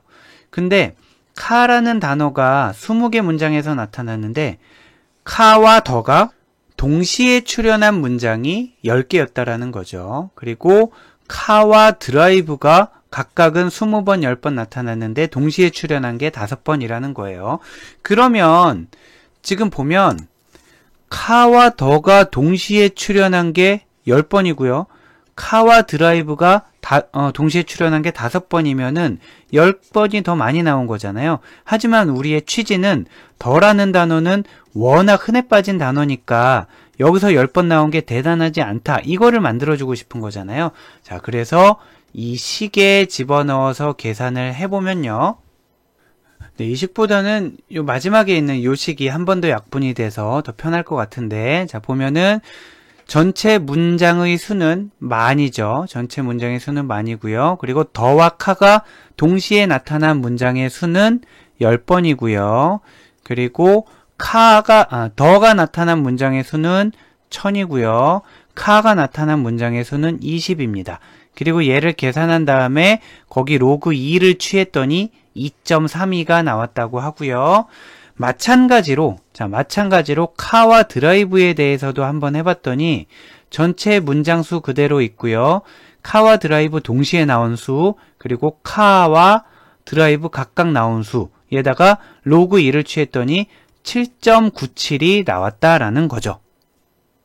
자, 왜 이런 결과가 나왔냐면 일단 분자를 놓고 볼 때는 카와 더가 10번 나왔고요. 그리고 카와 드라이브가 5번 나왔으니까 분자를 봤을 때는 왼쪽에 조금 더 우선순위가 있는, 왼쪽이 조금 더 의미 있는 규칙이 아닌가 싶을 수가 있는데, 분모를 보잔 말이에요. 분모에 카는 양쪽 다 공통적으로 20번 나왔으니까 별로 의미가 없겠고요. 나머지 하나, 더가 나온 횟수, 그리고 드라이브가 나온 횟수, 여기서 이제 차이가 난단 말이에요. 여기서 이렇게 차이가 나는 거죠. 그렇기 때문에 특히 요놈, 자, 더라는 애가 너무나 흔하게 나오는 단어이기 때문에 분모에서 크게 작용을 해서 전체 PMI 값을 깎아먹어서 PMI 값은 2.32 대 7.97로 오른쪽이 더 크게 나타나는, 즉 카라는 단어는 PMI 관점에서 보면 더라는 단어보다는 드라이브라는 단어와 좀 더 관련이 있다라고 우리가 결론을 지을 수가 있다라는 거죠. 자, 지금 보신 것처럼 PMI는 리프트에다가 로그 2를 취한 거다라고 정리를 하시면 되는데, 이 로그 2를 취하는 것 때문에 약간 계산상의 문제가 발생할 수 있는데, 예를 들면은 동시에 출현한 횟수가 여긴 지금 5라고 있었잖아요. 카랑 드라이브라는 단어가 만약에 동시에 출현한 횟수가 5가 아니라 0이었다라고 생각해봐요. 그럼 여기가 0이면 전체가 0이 되잖아요. 그러면 로그 2의 0은 계산을 못해요. 자, 로그 2의 0은 얘는 마이너스 무한대가 나온단 말이에요. 그러면은 사실 의미는 없지만 알고리즘으로 얘를 돌리게 되면은 마이너스 무한대가 돼서 계산에 어려움이 있기 때문에, 만약에 로그 2의 얘를 계산을 한 게 음수가 될 것 같으면 마이너스 3인지 마이너스 무한대인지 마이너스 100인지 하나도 안 궁금하니까 그냥 0이라고 찍자라는 거예요. 자, 여기 이 부분이 얼마가 돼야 PMI 값이 음수가 되는지를 살펴보면 로그 2의 1이 돼야 얘가 0이 되는 거잖아요. 그러니까 동시 발생 횟수가 1인 경우에는 0이 되는 거고요. 동시 발생 횟수가 1보다 작은 경우에는 얘는 음수를 갖게 될 거잖아요. 근데 음수로 나타내지 말고, 만약에 동시 발생 횟수가 1보다 작은 경우에는, 즉 0이 되겠죠. 발생한 적이 없을 때에는 그냥 음수 말고 0을 출력하도록 이렇게 함수를 수정했다. 요거는 그 알고리즘 구현상의 문제이기 때문에 크게 중요하다거나 의미를 줄 필요는 없고요. 다만 이제 PMI를 계산할 때 음의 무한대가 나오는 경우를 방지하기 위해서 음수일 때는 0을 출력하도록 이렇게 수정을 했고, 그래서 앞에 파지티브 자를 붙여서 파지티브 PMI라고 해서 실제로는 PPMI를 더 많이 씁니다. 개념적으로는 PMI를 기억하시면 되겠고요. 실제로는 PPMI를 더 많이 쓴다라고 정리하시면 되겠습니다. 자, 이번에는 어프리어리 알고리즘에 대해서 같이 한번 살펴보도록 하겠습니다. 얘를 지금 우리가 왜 해야 되냐 하면 프리퀀트한 아이템셋을 찾아야 한단 말이에요. 프리퀀트한 아이템셋은 뭐냐 하면 말 그대로 빈발하는 아이템셋이잖아요. 자주 나오는 아이템셋을 찾아야 하는데, 빈발한다라는 거에 대한 기준은 상대 지지도, relative support가 우리가 이미 정해놓은 스레시홀드보다 큰 거를 얘기하는 거예요. 예를 들면은 우리가 임계치를, 스레시홀드를 0.1로 만들어 놨다면은 0.2를 초과하는 서포트를 가진 애들을 우리가 프리퀀트하다 이렇게 얘기를 하게 되는 거죠. 그런데 맥주라는 거와 기저귀라는 거의 서포트가 0.6이다 라던가, 아니면 우유와 빵의 서포트가 0.7이라던가 이렇게 계산이 되면은, 자, 얘네를 가지고 서포트 계산하는 거 우리 방금 전까지 해봤지만 어렵지 않은 일이라고 했고요. 이렇게 계산이 되면은 0.2라고 비교해서 프리퀀트한 애인지 아닌지 찾아보는 것도 어렵지 않단 말이에요. 그런데 뭐가 어렵다고 그랬냐면, 수많은 아이템셋 중에서 하필이면 맥주와 기저귀를 비교하기로 했다. 하필이면 우유와 빵을 비교하기로 했다. 요 조합을 찾아내는 게 오래 걸린다라고 말씀드렸고요. 아까 계산을 해봤을 때 만약에 1000개의 아이템을 가지고 있는 매장의 경우에는 1000 컨비네이션 2 해서 약 50만 개의 조합이 나온다고 그랬고, 10,000개의 아이템 셋을 갖고 있는 매장의 경우에는 10,000 컨비네이션 2 해서 약 5천만 건의 조합이 나오기 때문에 살펴봐야 할 조합이 굉장히 많잖아요. 그래서 뭔가 이러한 조합을 다 살펴보지 않고서도 프리퀀트한 아이템 셋을 찾을 수 있는 아이디어가 필요하다라는 거죠. 가능한 조합이 너무 많기 때문에 프리퀀트 아이템 셋의 후보, 즉 프리퀀트한 아이템 셋 자체가 아니라 그 후보를 찾는 것이 어렵다라는 거예요. 그 후보를 찾기 위한 효율적인 알고리즘이 필요하고 가장 베이직하면서 대표적인 게 어프리어리 알고리즘이다. 이렇게 정리하시면 되겠습니다. 그래서 어프리어리 알고리즘은 뭐 하는 거냐? 뭐 위에서 설명됐지만 프리퀀트한 아이템 셋을 효율적으로 찾기 위한 알고리즘인데, 핵심은 뭐냐 하면 굳이 살펴보지 않아도 되는 조합은 살펴보지 않고 건너뛴다. 너무 당연한 얘기잖아요. 안 봐도 뻔한 거는 안 본다. 이 뜻입니다. 그러면 우리가 할 일은 안 봐도 뻔한 건지를 어떻게 알 것이냐? 그게 어프리어리 알고리즘의 핵심이 되겠고요. 뒤에 자세히 나오겠지만 조인 스텝과 프룬 스텝으로 나누어지게 됩니다. 조인이라는 거는 아이템 합쳐서 쌍, 또 아이템 합쳐서 쌍, 아이템 합쳐서 쌍, 이렇게 점점점 키워나가는 걸 조인이라고 하고요.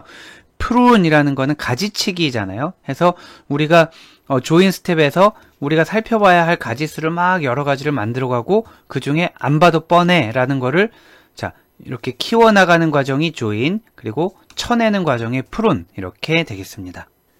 그리고 이제 뒤에 사용할 용어 중에 K 아이템 셋이라는 게 있는데 아무것도 아니에요. 뭐 예를 들어서 어떤 아이템 셋이 있는데 여기에 맥주라는 애와 기저귀 이렇게 두 개로 구성되어 있는 아이템 셋이다. 아이템 두 개 있잖아요. 그러면 2 아이템 셋. 이렇게 그냥 우리가 부르기로 했다라는 거예요. 만약에 A, B, C, D라는 4개의 아이템이 들어있는 집합이다. 그러면 4 아이템 셋. C라고 부르겠다라고 일단 약속을 하고 본격적인 알고리즘으로 들어가도록 하겠습니다. 자, 이 어프리어리 알고리즘은 그 안에 깔려있는 여러 가지 아이디어와 또 증명 등까지 다루게 되면 굉장히 복잡해지기 때문에 우리는 조인 스텝과 프룬 스텝의 큰 흐름을 위주로 제가 설명을 드리도록 하겠어요. 조인 스텝은 이겁니다. 조인 스텝은 점점 키워가는 스텝이라고 말씀을 드렸고, K 아이템 셋에 대해서는 방금 말씀을 드렸잖아요. 그런데 특히 K 아이템 셋 중에서 프리퀀트한 K 아이템 셋, 프리퀀트하다라는 거는 우리가 미리 정해놓은 스레시홀드를 넘는 거를 프리퀀트하다라고 그랬잖아요. 빈번하게 나오는 그런 아이템 셋.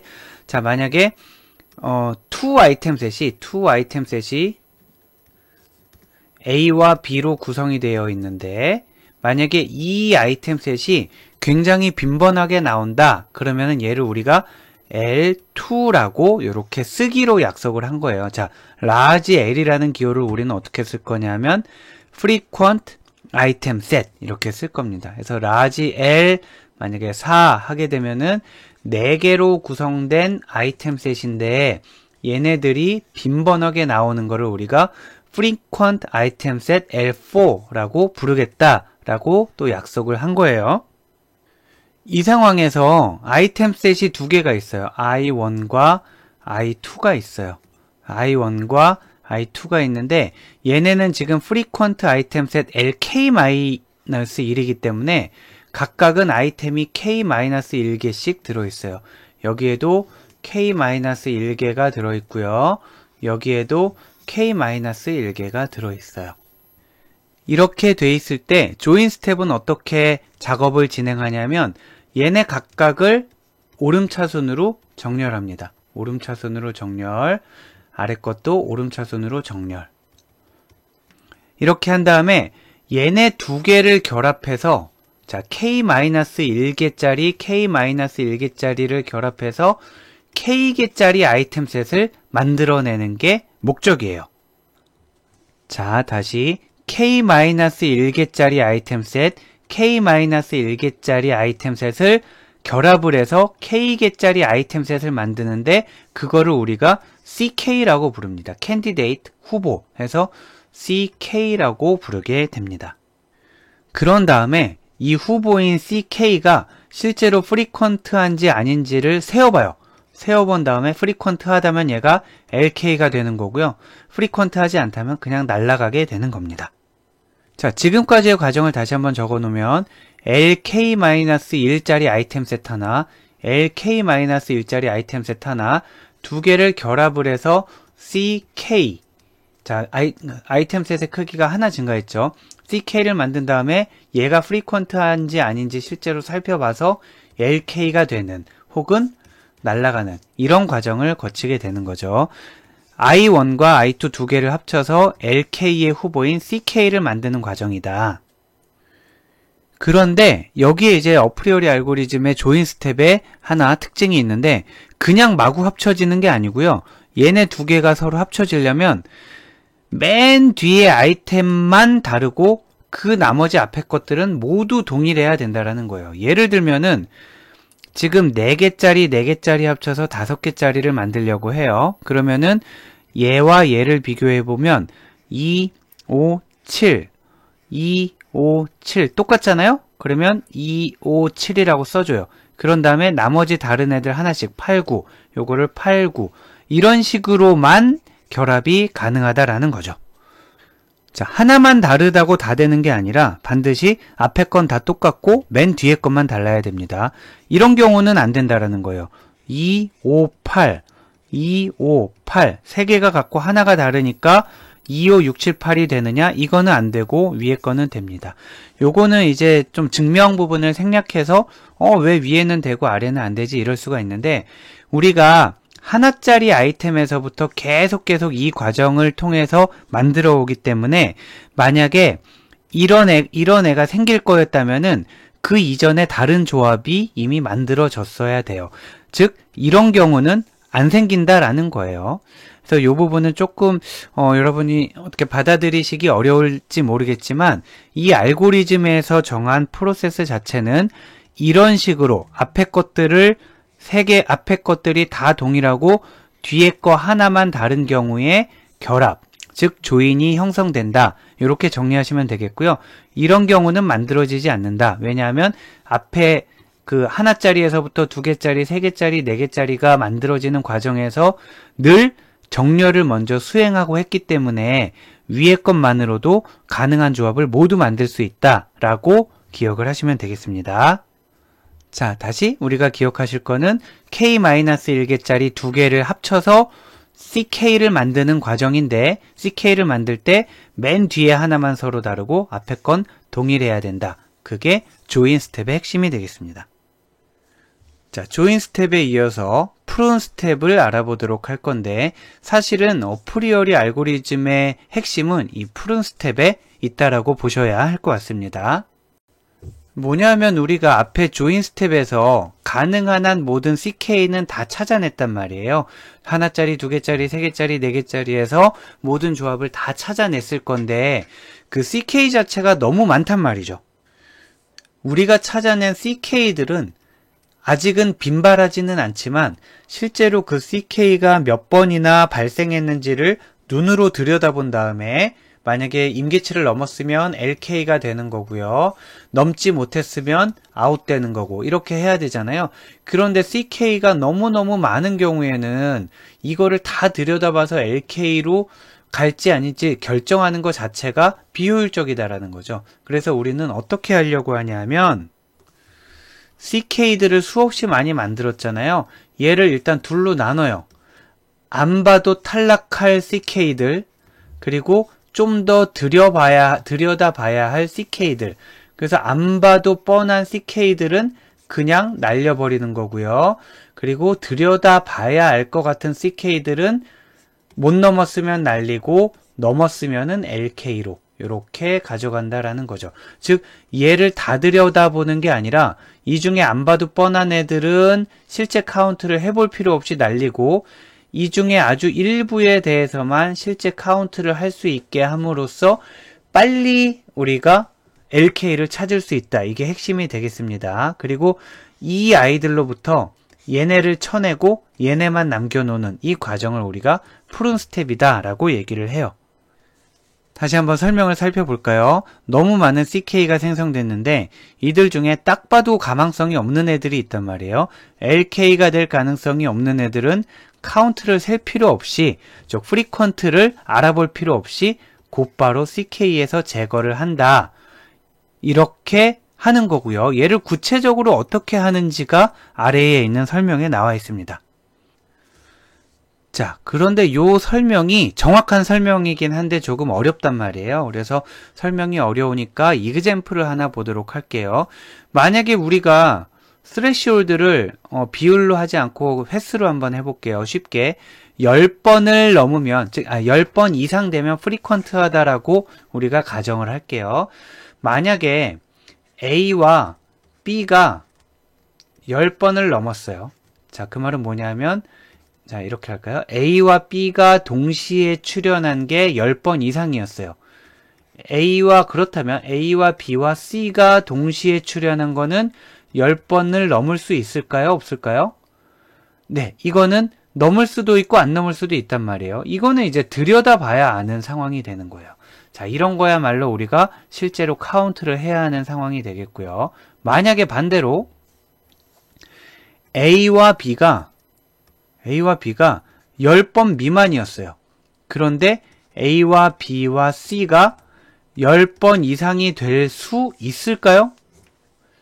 A와 B와 C가 동시에 출현한 게 10번 이상이라면 당연히 A, B는 10번 이상이 나왔어야 된단 말이에요. 그래서 A와 B가 10번 미만이다. 그러면 이거는 10번 이상인지 아닌지 세지 않아도 알아요. 절대 넘을 수가 없어요. 마찬가지죠. 만약에 A와 C가 10번 미만이었다. 그래도 A, B, C는 10번을 넘을 수가 없어요. B와 C가 10번 미만이었다. 그래도 A와 B와 C는 10번을 넘을 수가 없어요. 즉 A와 B와 C가 10번을 넘을 가능성이 그나마 있으려면 얘네의 모든 부분 집합 AB, AC, BC 얘네들이 전부 10번을 넘어야 그나마 ABC가 10번 넘는지 안 넘는지를 들여다볼 가치가 있다라는 거죠. 자, 그 이그젬플이 다시 나와 있습니다. 콜라와 햄버거가 프리퀀트하지 않은데, 즉 콜라와 햄버거의 조합이 10번을 못 넘었는데 콜라, 햄버거, 감자가 10번을 넘을 수 있나? 안 된다라는 거고요. 자, 그래서 만약에 콜라와 햄버거가 10번을 못 넘었으면 콜라, 햄버거, 감자는 세어보지 않아도 당연히 탈락이다 라는 겁니다. 그 얘기를 포멀하게 적은 설명이 이거예요. CK의 요놈이에요. 모든 부분 집합이, 그 말은 콜라, 햄버거, 콜라, 감자, 햄버거, 감자. 자, 모든 부분 집합이 LK-1에 존재하는 경우, 그 말은 프리퀀트 하단 말이죠. L은 프리퀀 아이템 셋을 얘기하는 걸로 했으니까, 즉 콜라, 햄버거, 콜라, 감자, 햄버거, 감자가 모두 프리퀀트한 경우에만 얘를 남겨두는 거고요. 얘네 중에 하나라도 프리퀀트 아이템 셋에 존재하지 않는 경우, 예를 들어 콜라, 햄버거가 10번 미만인 경우는 어차피 얘는 틀려먹은 애니까 CK를 제거한다 라는 뜻입니다. 조금 더 복잡한 예를 한번 들어볼게요. 만약에 L2, 2니까 2 아이템 셋이죠. 2개짜리 아이템 셋이고 그 중에 L이니까 프리퀀트 하다라고 인정받은 애들이에요. 자, L2가 현재 이렇게 주어져 있어요. A, B, A, C, A, E, B, C, B, E 이렇게 주어져 있어요. 그러면 얘네를 가지고 조인을 한번 해보자라는 거예요.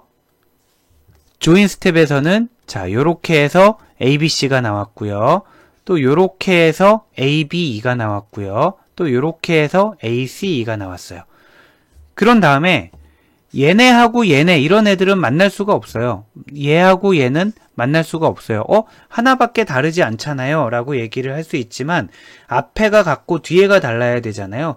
근데 얘네 아깝지 않아요? A, B, C 이런 것들은 이미 앞에서 당연히 나오게 된다라는 거예요.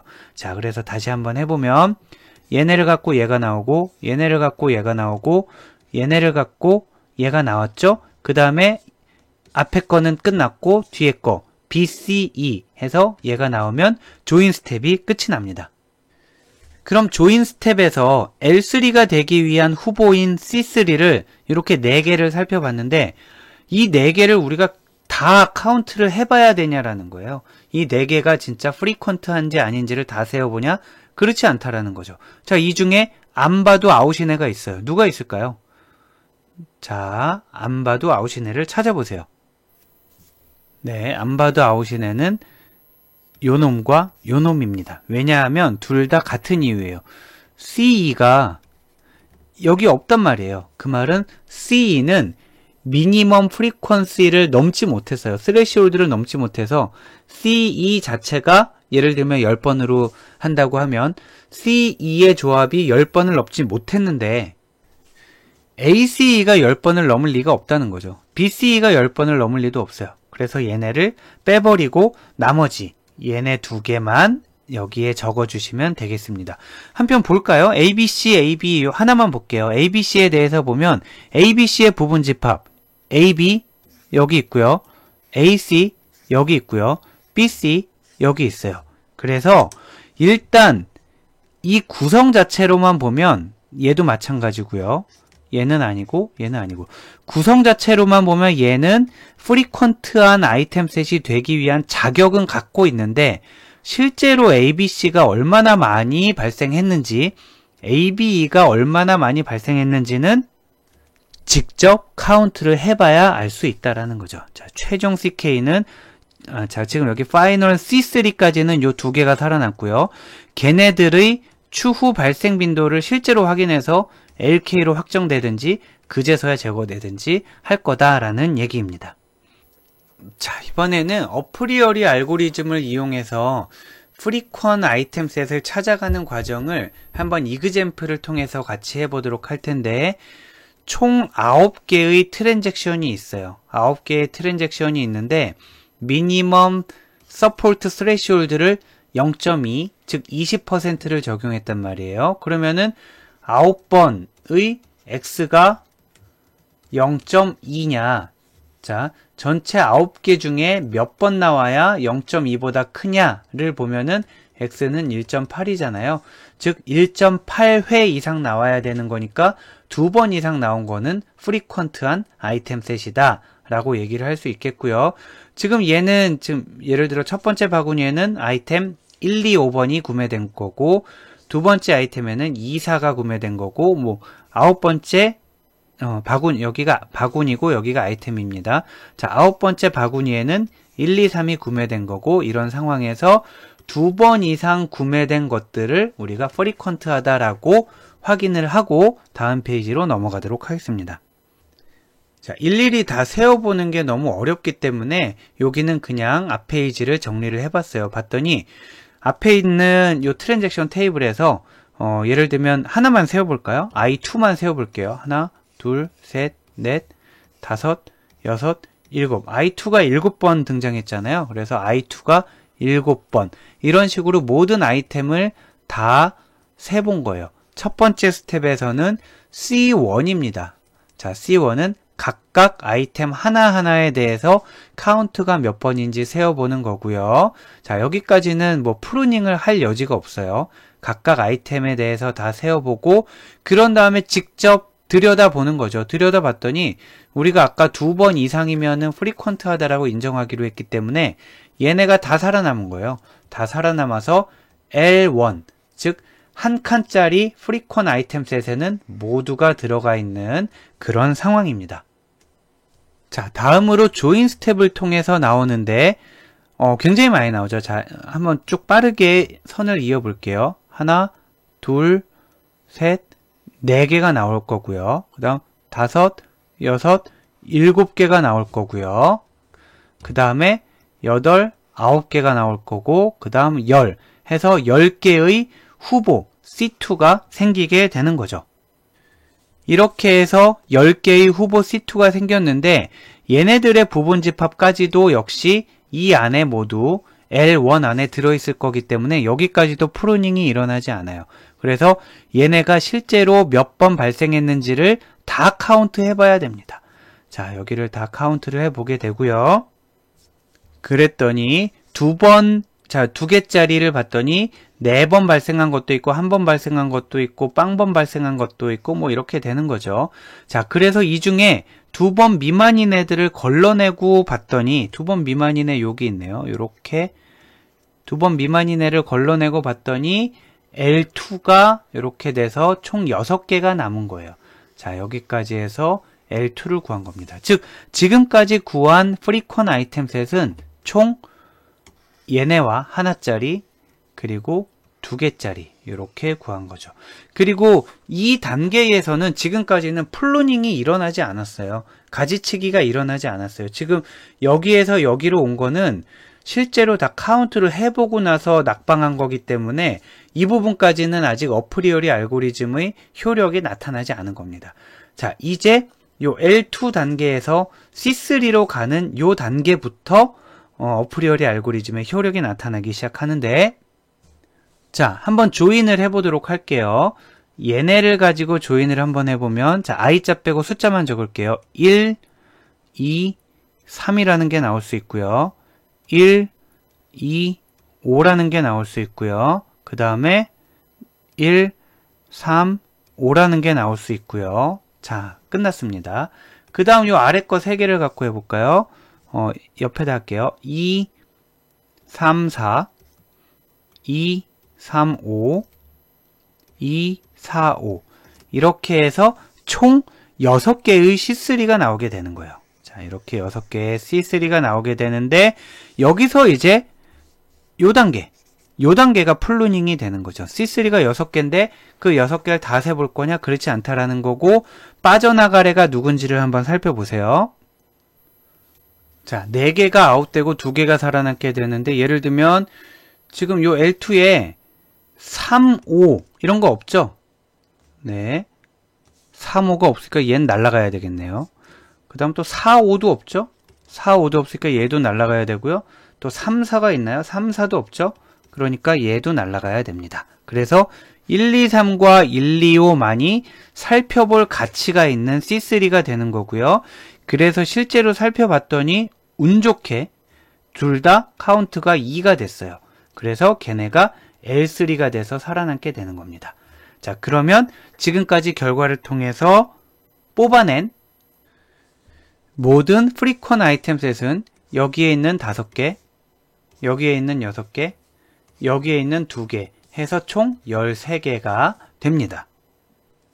그런데 여기서 끝이 아니죠. 지금 여기 L3 구했으니까 C4를 구해야 되잖아요. C4 하면 1, 2, 3, 5 이렇게 C4가 딱 한 가지가 나오게 되는데, 여기에서도 프루닝을 하게 되겠죠. 자, 보면 2, 3, 5라는 애는 이 안에 없잖아요. 2, 3, 5라는 애는 없으니까 얘는 프루닝이 돼서 그냥 날아가 버리게 돼서 C4에는 하나도 남지 않게 되니까 더 이상 살펴볼 필요가 없습니다. 그래서 지금 요 주어진 이그젬플, 자, 요 주어진 이그젬플의 최종 프리퀀 아이템 셋은 요 녀석, 요 녀석, 요 녀석 이렇게 총 13개가 되는 것이죠. 자, 이런 방법을 통해서 우리가 프리퀀 아이템 셋을 어프리오리 알고리즘을 이용해서 비교적 효율적으로 찾을 수가 있었는데, 그래도 여전히 그 수가 많고요. 걔네들을 우리가 다 굳이 끌고 갈 필요가 있겠느냐라는 질문이 나오게 됩니다. 답은 다 끌고 갈 필요는 없고, 그 중에 의미 있는 것만 끌고 가자. 그 의미 있다라는 기준이 뭐냐면 closed frequent item set만 남겨놓고 나머지는 비워버리자라는 것이 지금 요 슬라이드에서 다룰 내용입니다. 예를 들면 만약에 지금 이렇게 100개짜리 아이템 셋이 존재해요. 얘네가 프리퀀트 하다는 얘기는 얘네가 아까 10번이라고 치면 얘네가 프리퀀트 하다는 얘기는 10번 이상 나왔다라는 거잖아요. 얘네가 10번 이상 나왔다라는 거는 얘네의 부분 집합은 누구나 다 10번 이상 나왔다라는 거예요. 그러니까 우리가 중복 정보를 너무 많이 관리하고 있는 거죠. 예를 들어 A, B, C가 10번 이상 나왔다라는 정보만 있으면 A, B가 10번 이상 나왔다는 정보는 전혀 놀랍지 않은 정보예요. ABC가 10번 이상 나왔으니까 AB는 10번 이상 나온 게 너무나 당연하다라는 거죠. 그러면 이런 정보는 우리가 관리하지 말자. 얘는 더 의미 있는 정보니까 관리하자라는 게 Closed Frequent Item Set의 개념입니다. 자, 이에 대한 설명이 여기 나와 있는데 이건 역시 조금 어려우니까 요 아래에 있는 이그젬플을 먼저 살펴보고 위에 있는 설명을 보도록 할게요. 자, 아래 이그젬플에서는 케이스 1, 2, 3를 보여주고 있는데 케이스 1, 케이스 2, 케이스 3 예를 들면 케이스 1은 A와 B가 동시에 나온 게 10번인데 A와 B와 C가 동시에 나온 것도 10번이다. 뭐 이렇게 해석이 되는 거예요. 그런데 이 세 가지 케이스 중에 어떤 한 가지는 절대 있을 수가 없는 경우입니다. 네, 불가능한 경우인데 어떤 경우일까요? 네, 1, 2, 3번 중에 불가능한 경우는 누구일까요? 자, 3입니다. 왜냐하면 A, B가 둘이 같이 나온 게 10번인데 어떻게 A, B, C가 셋이 나온 게 15번이 될 수 있겠어요? 자, 이 오른쪽에 A, B, C는 A, B보다 클 수가 없죠. 많아봤자 같은 거지 얘가 얘보다 클 수는 없단 말이에요. 그래서 얘는 불가능한 케이스가 있다라는 걸 보여주려고 한번 적어본 거고요. 자, 케이스 1을 보도록 하겠습니다. 이 중에 하나도 의미 없는 정보는 누구일까요? 자, 얘와 얘 중에 의미 없는 정보는 누구냐면 자, ABC가 10번 나왔다라는 거는 AB는 최소한 10번 나왔다라는 거예요. 자, 거꾸로 AB가 10번 나왔다라는 거는 ABC는 10번 이내로 나왔다라는 거죠. 자, 그렇기 때문에 요게 더 신기한 일인 거예요. 의미 있는 일이죠. 그래서 얘만 남겨놓고 야, 이 얘기 없어도 AB 10번 이상 나온 건 누구나 알아. 얘만 있어도 알아. 이렇게 되는 거죠. 그래서 1번 케이스에서는 얘는 남겨두고 얘는 없애게 되고 그래서 얘 하나만 있는 게 frequent item set이 되겠습니다. 3번은 아까 나올 수 없는 경우라고 했고요. 그러면 2번은 어떻게 되느냐? 2번은 AB는 10번 나왔고요. ABC는 5번 나왔어요. 그런데 10보다 5는 작은 숫자이긴 하지만 ABC가 5번 나왔다라는 정보가 이 안에 포함되어 있지도 않고요. 또 거꾸로 AB가 10번 나왔다라는 정보가 이 안에 포함되어 있지도 않아요. 이 안에 포함되어 있는 거는 AB가 5번 이상 나왔다라는 거지 AB가 10번 나왔다라는 게 포함되어 있지는 않단 말이에요. 그 경우에는 두 개가 다 살아남아야 돼서 둘 다 합쳐서 둘 다 남겨서 Closed Frequent Item Set이 되겠습니다. 자, 보면 1번의 경우에는 얘만 남긴 게 Closed Frequent Item Set, 2번의 경우에는 얘 둘 다 남긴 게 Closed Frequent Item Set 이렇게 되고 3번은 있을 수 없는 경우 이렇게 정리하시면 되겠습니다. 자, 그러면 우리 앞 페이지 어프리어리 알고리즘 이그젬플에서 뽑았던 이 13개의 Frequent Item Set 있잖아요. 이 중에 Closed Frequent Item Set을 구해볼까요? 자, 없어도 되는 애들을 한번 보도록 할게요. 자, 4. 보면 여기 2사가 있잖아요. 2사가 있는데 2는 7번 나왔으니까 남아있어야 될 것 같고 4는 2번 지워버리는 거죠. 또 2, 5가 2번이니까 5도 지워버리는 거고요. 해서 앞에서는 얘네가 살아남습니다. 자, 그 다음에 또 볼까요?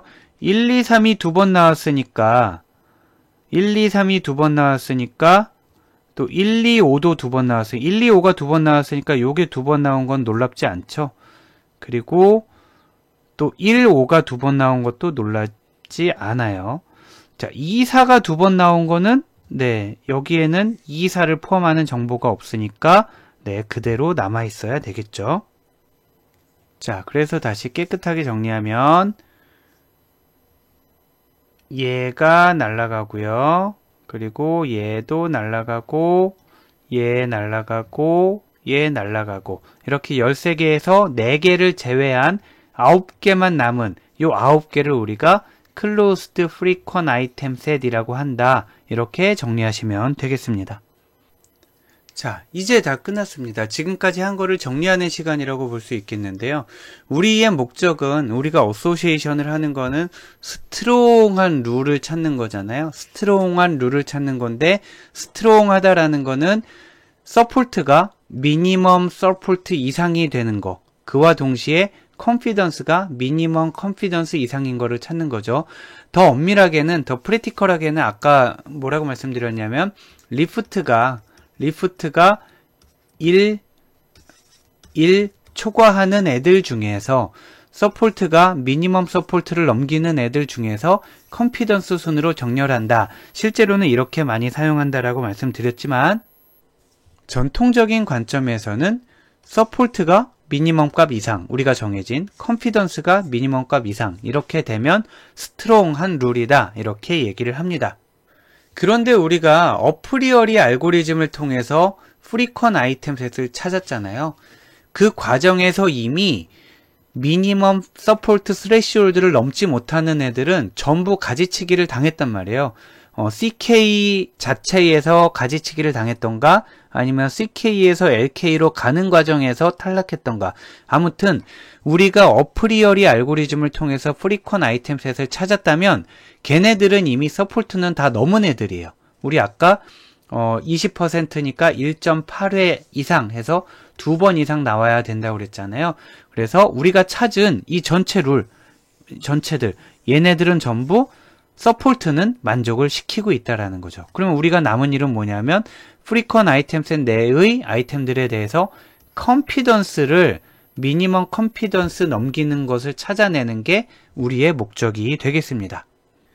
그런데 컨피던스를 찾을 때도 조합이 굉장히 많아요. 예를 들면은 L3다, L3다 이렇게 있다라고 쳐요. 그러면 3개로 구성이 되어 있는데 이 안에서 빈발하는 패턴들을 찾아보자라는 거예요. 빈발하는 패턴을 찾아보면 일단 2개짜리 관계 AB, BA, AC, CA, BC, CB 이렇게 2개짜리 관계를 막 찾아볼 수가 있겠죠. 그 다음 3개짜리를 찾아볼 수도 있는데 3개는 왼쪽에 하나, 오른쪽에 둘, 왼쪽에 하나, 오른쪽에 둘, 왼쪽에 하나, 오른쪽에 둘, 이런 관계가 있고요. 자, 이거는 해석하면 이렇게 되는 거예요. C라는 물건이 구매됐을 때는 C와 A와 B가 같이 구매되더라, 이런 거예요. B가 구매됐을 때는 B와 A와 C가 같이 구매되더라. 자, 이렇게 할 수도 있겠고, 이번엔 왼쪽에 2개, 오른쪽에 1개, A와 B가 동시에 구매될 때는 A와 B와 C가 같이 구매되더라. A와 C가 같이 구매됐을 때는 A와 C와 B가 같이 구매되더라. 이런 룰들이 되는 거죠. 자, 이렇게 3개짜리 프리퀀 아이템 셋 하나에 대해서 이렇게 많은 가지수를 뽑아볼 수가 있는데, 얘네들 중에서 한번 스트롱 룰을 찾아보는 건데 하나만 해볼까요? 요거 한번 해볼게요. 자, A에서 BC로 가는 게 스트롱한지 아닌지를 살펴보기 위해서 컨피던스를 측정할 땐 어떻게 하냐 하면 카운트 A가 구매됐을 때 분의 카운트 A와 B와 C가 동시에 구매된 거, 이 비율이 우리가 정해진 게 만약에 0.5다 그러면 0.5 이상이 되면은 컨피던스가 미니멈 컨피던스를 충족시키게 되는 거죠. 지금 구한 요 식이 신뢰도잖아요. 컨피던스. 자, 그래서 아래에서 3개의 아이템으로 구성된 스트롱 룰을 한번 찾아보도록 하겠습니다. 자, 3개의 아이템이니까 결국 여기 어디서 나오겠네요. 이쪽에서는 나올 수가 없는 거잖아요. 요거는 계산하기 위해 필요한 거고, 3개의 아이템 셋 1, 2, 3을 가지고 해볼까요? 1, 2를 사면 3을 사더라, 이럴 수도 있고요. 1, 3을 사면 2를 사더라, 이럴 수도 있고요. 2, 3을 사면 1을 사더라, 이럴 수도 있어요. 그리고 아이고, 가지수가 많네요. 1을 사면 2, 3을 사더라. 2를 사면 1, 3을 사더라. 3을 사면 1, 2를 사더라. 요게 지금 이 위에 거에서 나올 수 있는 거고요. 이 아래 거에서 나올 수 있는 것도 한번 해볼까요? 1, 동그라미 안 칠게요. 1, 2를 사면 5를 사더라. 5도 같이 사더라죠, 사실은. 1, 5를 사면 2도 같이 사더라. 2, 5를 사면 1을 같이 사더라. 저 반대쪽에도 1을 사면 2, 5를 사더라. 2를 사면 1, 5를 사더라. 5를 사면 1, 2를 사더라. 해서 이 전체들 지금 총 몇 개인가요? 12개에 대해서 12개가 전부 서포트는 충족을 시켰단 말이에요. 12개의 컨피던스를 한번 구해보도록 할게요. 자, 첫 번째 얘를 먼저 해보겠습니다. 1, 2를 산 횟수는 4네요. 그리고 1, 2, 3을 산 횟수는 2네요. 그러니까 얘는 4분의 2가 될 거고요. 또 두 번째 거 볼까요? 1, 3을 산 거는 4번이고요. 1, 2, 3을 산 거는 여전히 2죠. 그러니까 4분의 2죠. 자, 분자가 2라는 건 알겠네요. 1, 2, 3이니까. 그 다음 2, 3을 같이 산 거는 4. 하면 얘는 0.5, 0.5, 0.5 돼서 여기에서는 0.7을 넘는 게 하나도 나오지 않아요. 괜히 했네요. 자, 오른쪽 걸 보도록 하겠습니다. 오른쪽 것도 역시 분자는 다 2가 되겠죠. 1, 2, 3을 동시에 구매한 거는 정해져 있잖아요. 여기. 자, 분자는 2, 분자는 2, 분자는 2가 정해져 있고요. 자, 1, 2, 3을 카운트를 해보면 6, 7, 6이니까 6, 7, 6. 이건 전부 다 0.7보다 클 수가 없죠. 6분의 2, 7분의 2, 6분의 2. 여기 괜히 했어요. 자, 다음으로 넘어와서 자, 1, 2, 5. 얘도 그렇고 얘도 그렇고 얘도 그렇고 얘도 그렇고 얘도 그렇고 얘도 그렇고 전부 컨피던스 할 때 분자는 2가 되겠네요. 여기 똑같으니까. 그러면 분모가 뭐가 되느냐가 관건인데 1, 2는 4번 나왔고요. 여기 1, 5는 2번 나왔고요. 2, 5는 2번 나왔고요. 1은 6번 나왔고 2는 7번 나왔고 5는 2번 나왔네요. 자, 그러면 컨피던스를 계산해보면 얘는 4분의 2가 되는 거고요. 0.7 못 넘죠. 못 넘고 못 넘고 남는 거는 얘네가 되겠습니다. 얘는 2분의 2, 2분의 2, 2분의 2니까 100%죠. 얘네들을 좀 깨끗하게 정리하면 1하고 5를 샀을 때 2도 구매하는 거, 2하고 5를 샀을 때 1도 구매하는 거, 그리고 5를 샀을 때 1과 2를 구매하는 거. 이 규칙은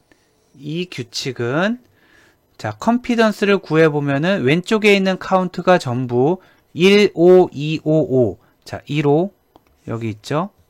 2네요. 2, 5 2네요. 그리고 5 2네요. 즉 분모가 모두 2가 되는 거고요. 그리고 분자는 1, 2, 5의 카운트인 2가 돼서 컨피던스가 100%가 되는 그런 규칙이 되겠습니다. 요 녀석들이 지금 요 이그젬플 3개의 아이템으로 구성된 스트롱 룰을 찾아라. 그러면 이렇게 3개의 룰을 찾으면 정답이 되겠습니다. 자, 지금까지 같이 공부했던 내용을 모두 잘 이해하셨는지를 여러분들 스스로 점검해 보실 수 있는 기회를 드리도록 하겠습니다. 조금 더 간단한 이그젬플이죠. 자, 바구니가 4개가 있고요. 그 4개의 바구니 안에 있는 아이템들이 이렇게 있는 거예요. A, B, C, D, E, F, G 이렇게 7개의 아이템과 4개의 거래로 구성이 되어 있고요. 그때 우리는 미니멈 서포트를 30%로 잡았어요. 30%면 0.3이잖아요. 0.3이니까 4개에 0.3이면은 1.2니까 1.2보다 많이 발생하려면은 2번 나오면 되는 거네요. 자, 2번 이상 나온 거를 우리가 프리퀀트 하다라고 볼 거예요. 그리고 미니멈 컨피던스는 70%로 주어져 있네요. 이때 순서에 따라서 어프리어리 알고리즘을 사용해서 프리퀀 아이템 셋을 모두 찾아라. 그러면 이 과정을 하면 되는 거죠. 자, 이 과정. 어프리어리 알고리즘을 이용해서 프리퀀트한 아이템 셋을 찾으면 이러한 과정을 통해서 L1은 얼마, L2는 얼마, L3는 얼마 이렇게 나오게 될 거고요. 그렇게 1번에서 프리퀀 아이템 셋이 모두 나오면 이번에는 클로스 프리퀀 아이템 셋을 찾아라. 이거는 여기에서 했던 내용을 적용을 하면 되겠어요. 만약에 여기 아까 설명을 안 드렸나 보네요. 자, 밑에서 이그젬플만 보고 설명을 안 드렸는데 어떤 프리퀀 아이템셋에 대해서 카운트가 동일한데 x가 y에 속하는 경우, 자, 만약에 지금 요 경우인 거예요. 자, 카운트가 동일한데 얘가 얘에 속하잖아요. 지금 얘가 얘에 속해버리잖아요. 그런 경우는 얘는 의미가 있고 얘는 의미가 없다. 이 얘긴데 그걸 거꾸로 표현하는 겁니다. 자, 다시 동일하면서 카운트가 동일하면서 x가 y에 속하는 그런 경우가 존재하지 않으면 x는 프리퀀 아이템셋이다. 거꾸로 만약에 얘가 y에 포함되는 그런 y가 존재하면 요 x는 프리퀀 아이템셋에서 빼라, 이런 얘기였죠. 자, 아까 설명이 안 됐던 부분을 다시 보완해서 설명드렸고요. 자, 다시 문제로 돌아가서 closed 프리퀀 아이템셋을 구해라. 그러면 아까 이 과정에서 프리퀀 아이템셋을 다 구한 다음에 이 과정에 따라서 closed 프리퀀 아이템셋만 추려내고 몇 개를 날려버리면 되겠죠. 다음 다시 문제로 돌아가서 왼쪽에 2개가 오고 오른쪽에 하나가 오는 형태의 스트롱한 룰을 찾아라. 이 말은 뭐냐 하면 이때 이제 비로소 컨피던스 70%가 적용이 되는 거죠. 자, 보면 미니멈 서포트 30%는 언제 적용되냐? 어프리어리 알고리즘 적용할 때 적용되는 거고요. 그리고 걔네들 가지고 결과 갖고 2번에서 클로스드 프리퀀 아이템셋 찾으면 되는 거고, 3번 스트롱한 룰을 찾으란 얘기가 서포트와 컨피던스를 동시에 만족해야 되는 건데 서포트는 이미 1단계에서 만족을 했으니까 컨피던스를 만족하는 거를 찾아라 라는 게 3번의 요구사항이고요. 그 내용에 대해서는 방금 앞 페이지에서 우리 했던 거 있잖아요. 자, 앞 페이지에서 스트롱 룰 할 때 0.7 적용해서 했었죠. 그와 동일한 방식으로 0.7을 적용해서 해보시면 결과적으로 미니멈 서포트와 미니멈 컨피던스를 모두 충족하는 그러한 스트롱한 룰을 찾을 수 있다라는 게 여러분들에게 주어진 연습 문제의 결론이 되겠습니다. 한번 요거는 뭐 따로 제출하시거나 하는 건 아니고요. 여러분이 한번 점검차 풀어보시면 좋을 것 같아요. 자, 여기까지 해서 오늘 어소시에이션, 즉 연관 분석에 대한 공부를 마치도록 하겠습니다. 오늘은 중간중간에 조금 복잡한 계산들도 있었고 여러분들 직접 연습 삼아 풀어보시라고 몇 가지 문제를 드렸잖아요. 조금 시간이 걸리더라도 내가 이거 풀면 풀지 라고 생각하고 넘어가지 마시고 직접 한번 풀어보시고 이게 어떤 부분에서 여러분이 헷갈리시고 어떤 부분에서 막히는지를 꼭 한번 점검해 보실 것을 권장드립니다. 자, 이상으로 오늘 내용을 마치겠습니다. 여러분 대단히 수고 많으셨습니다.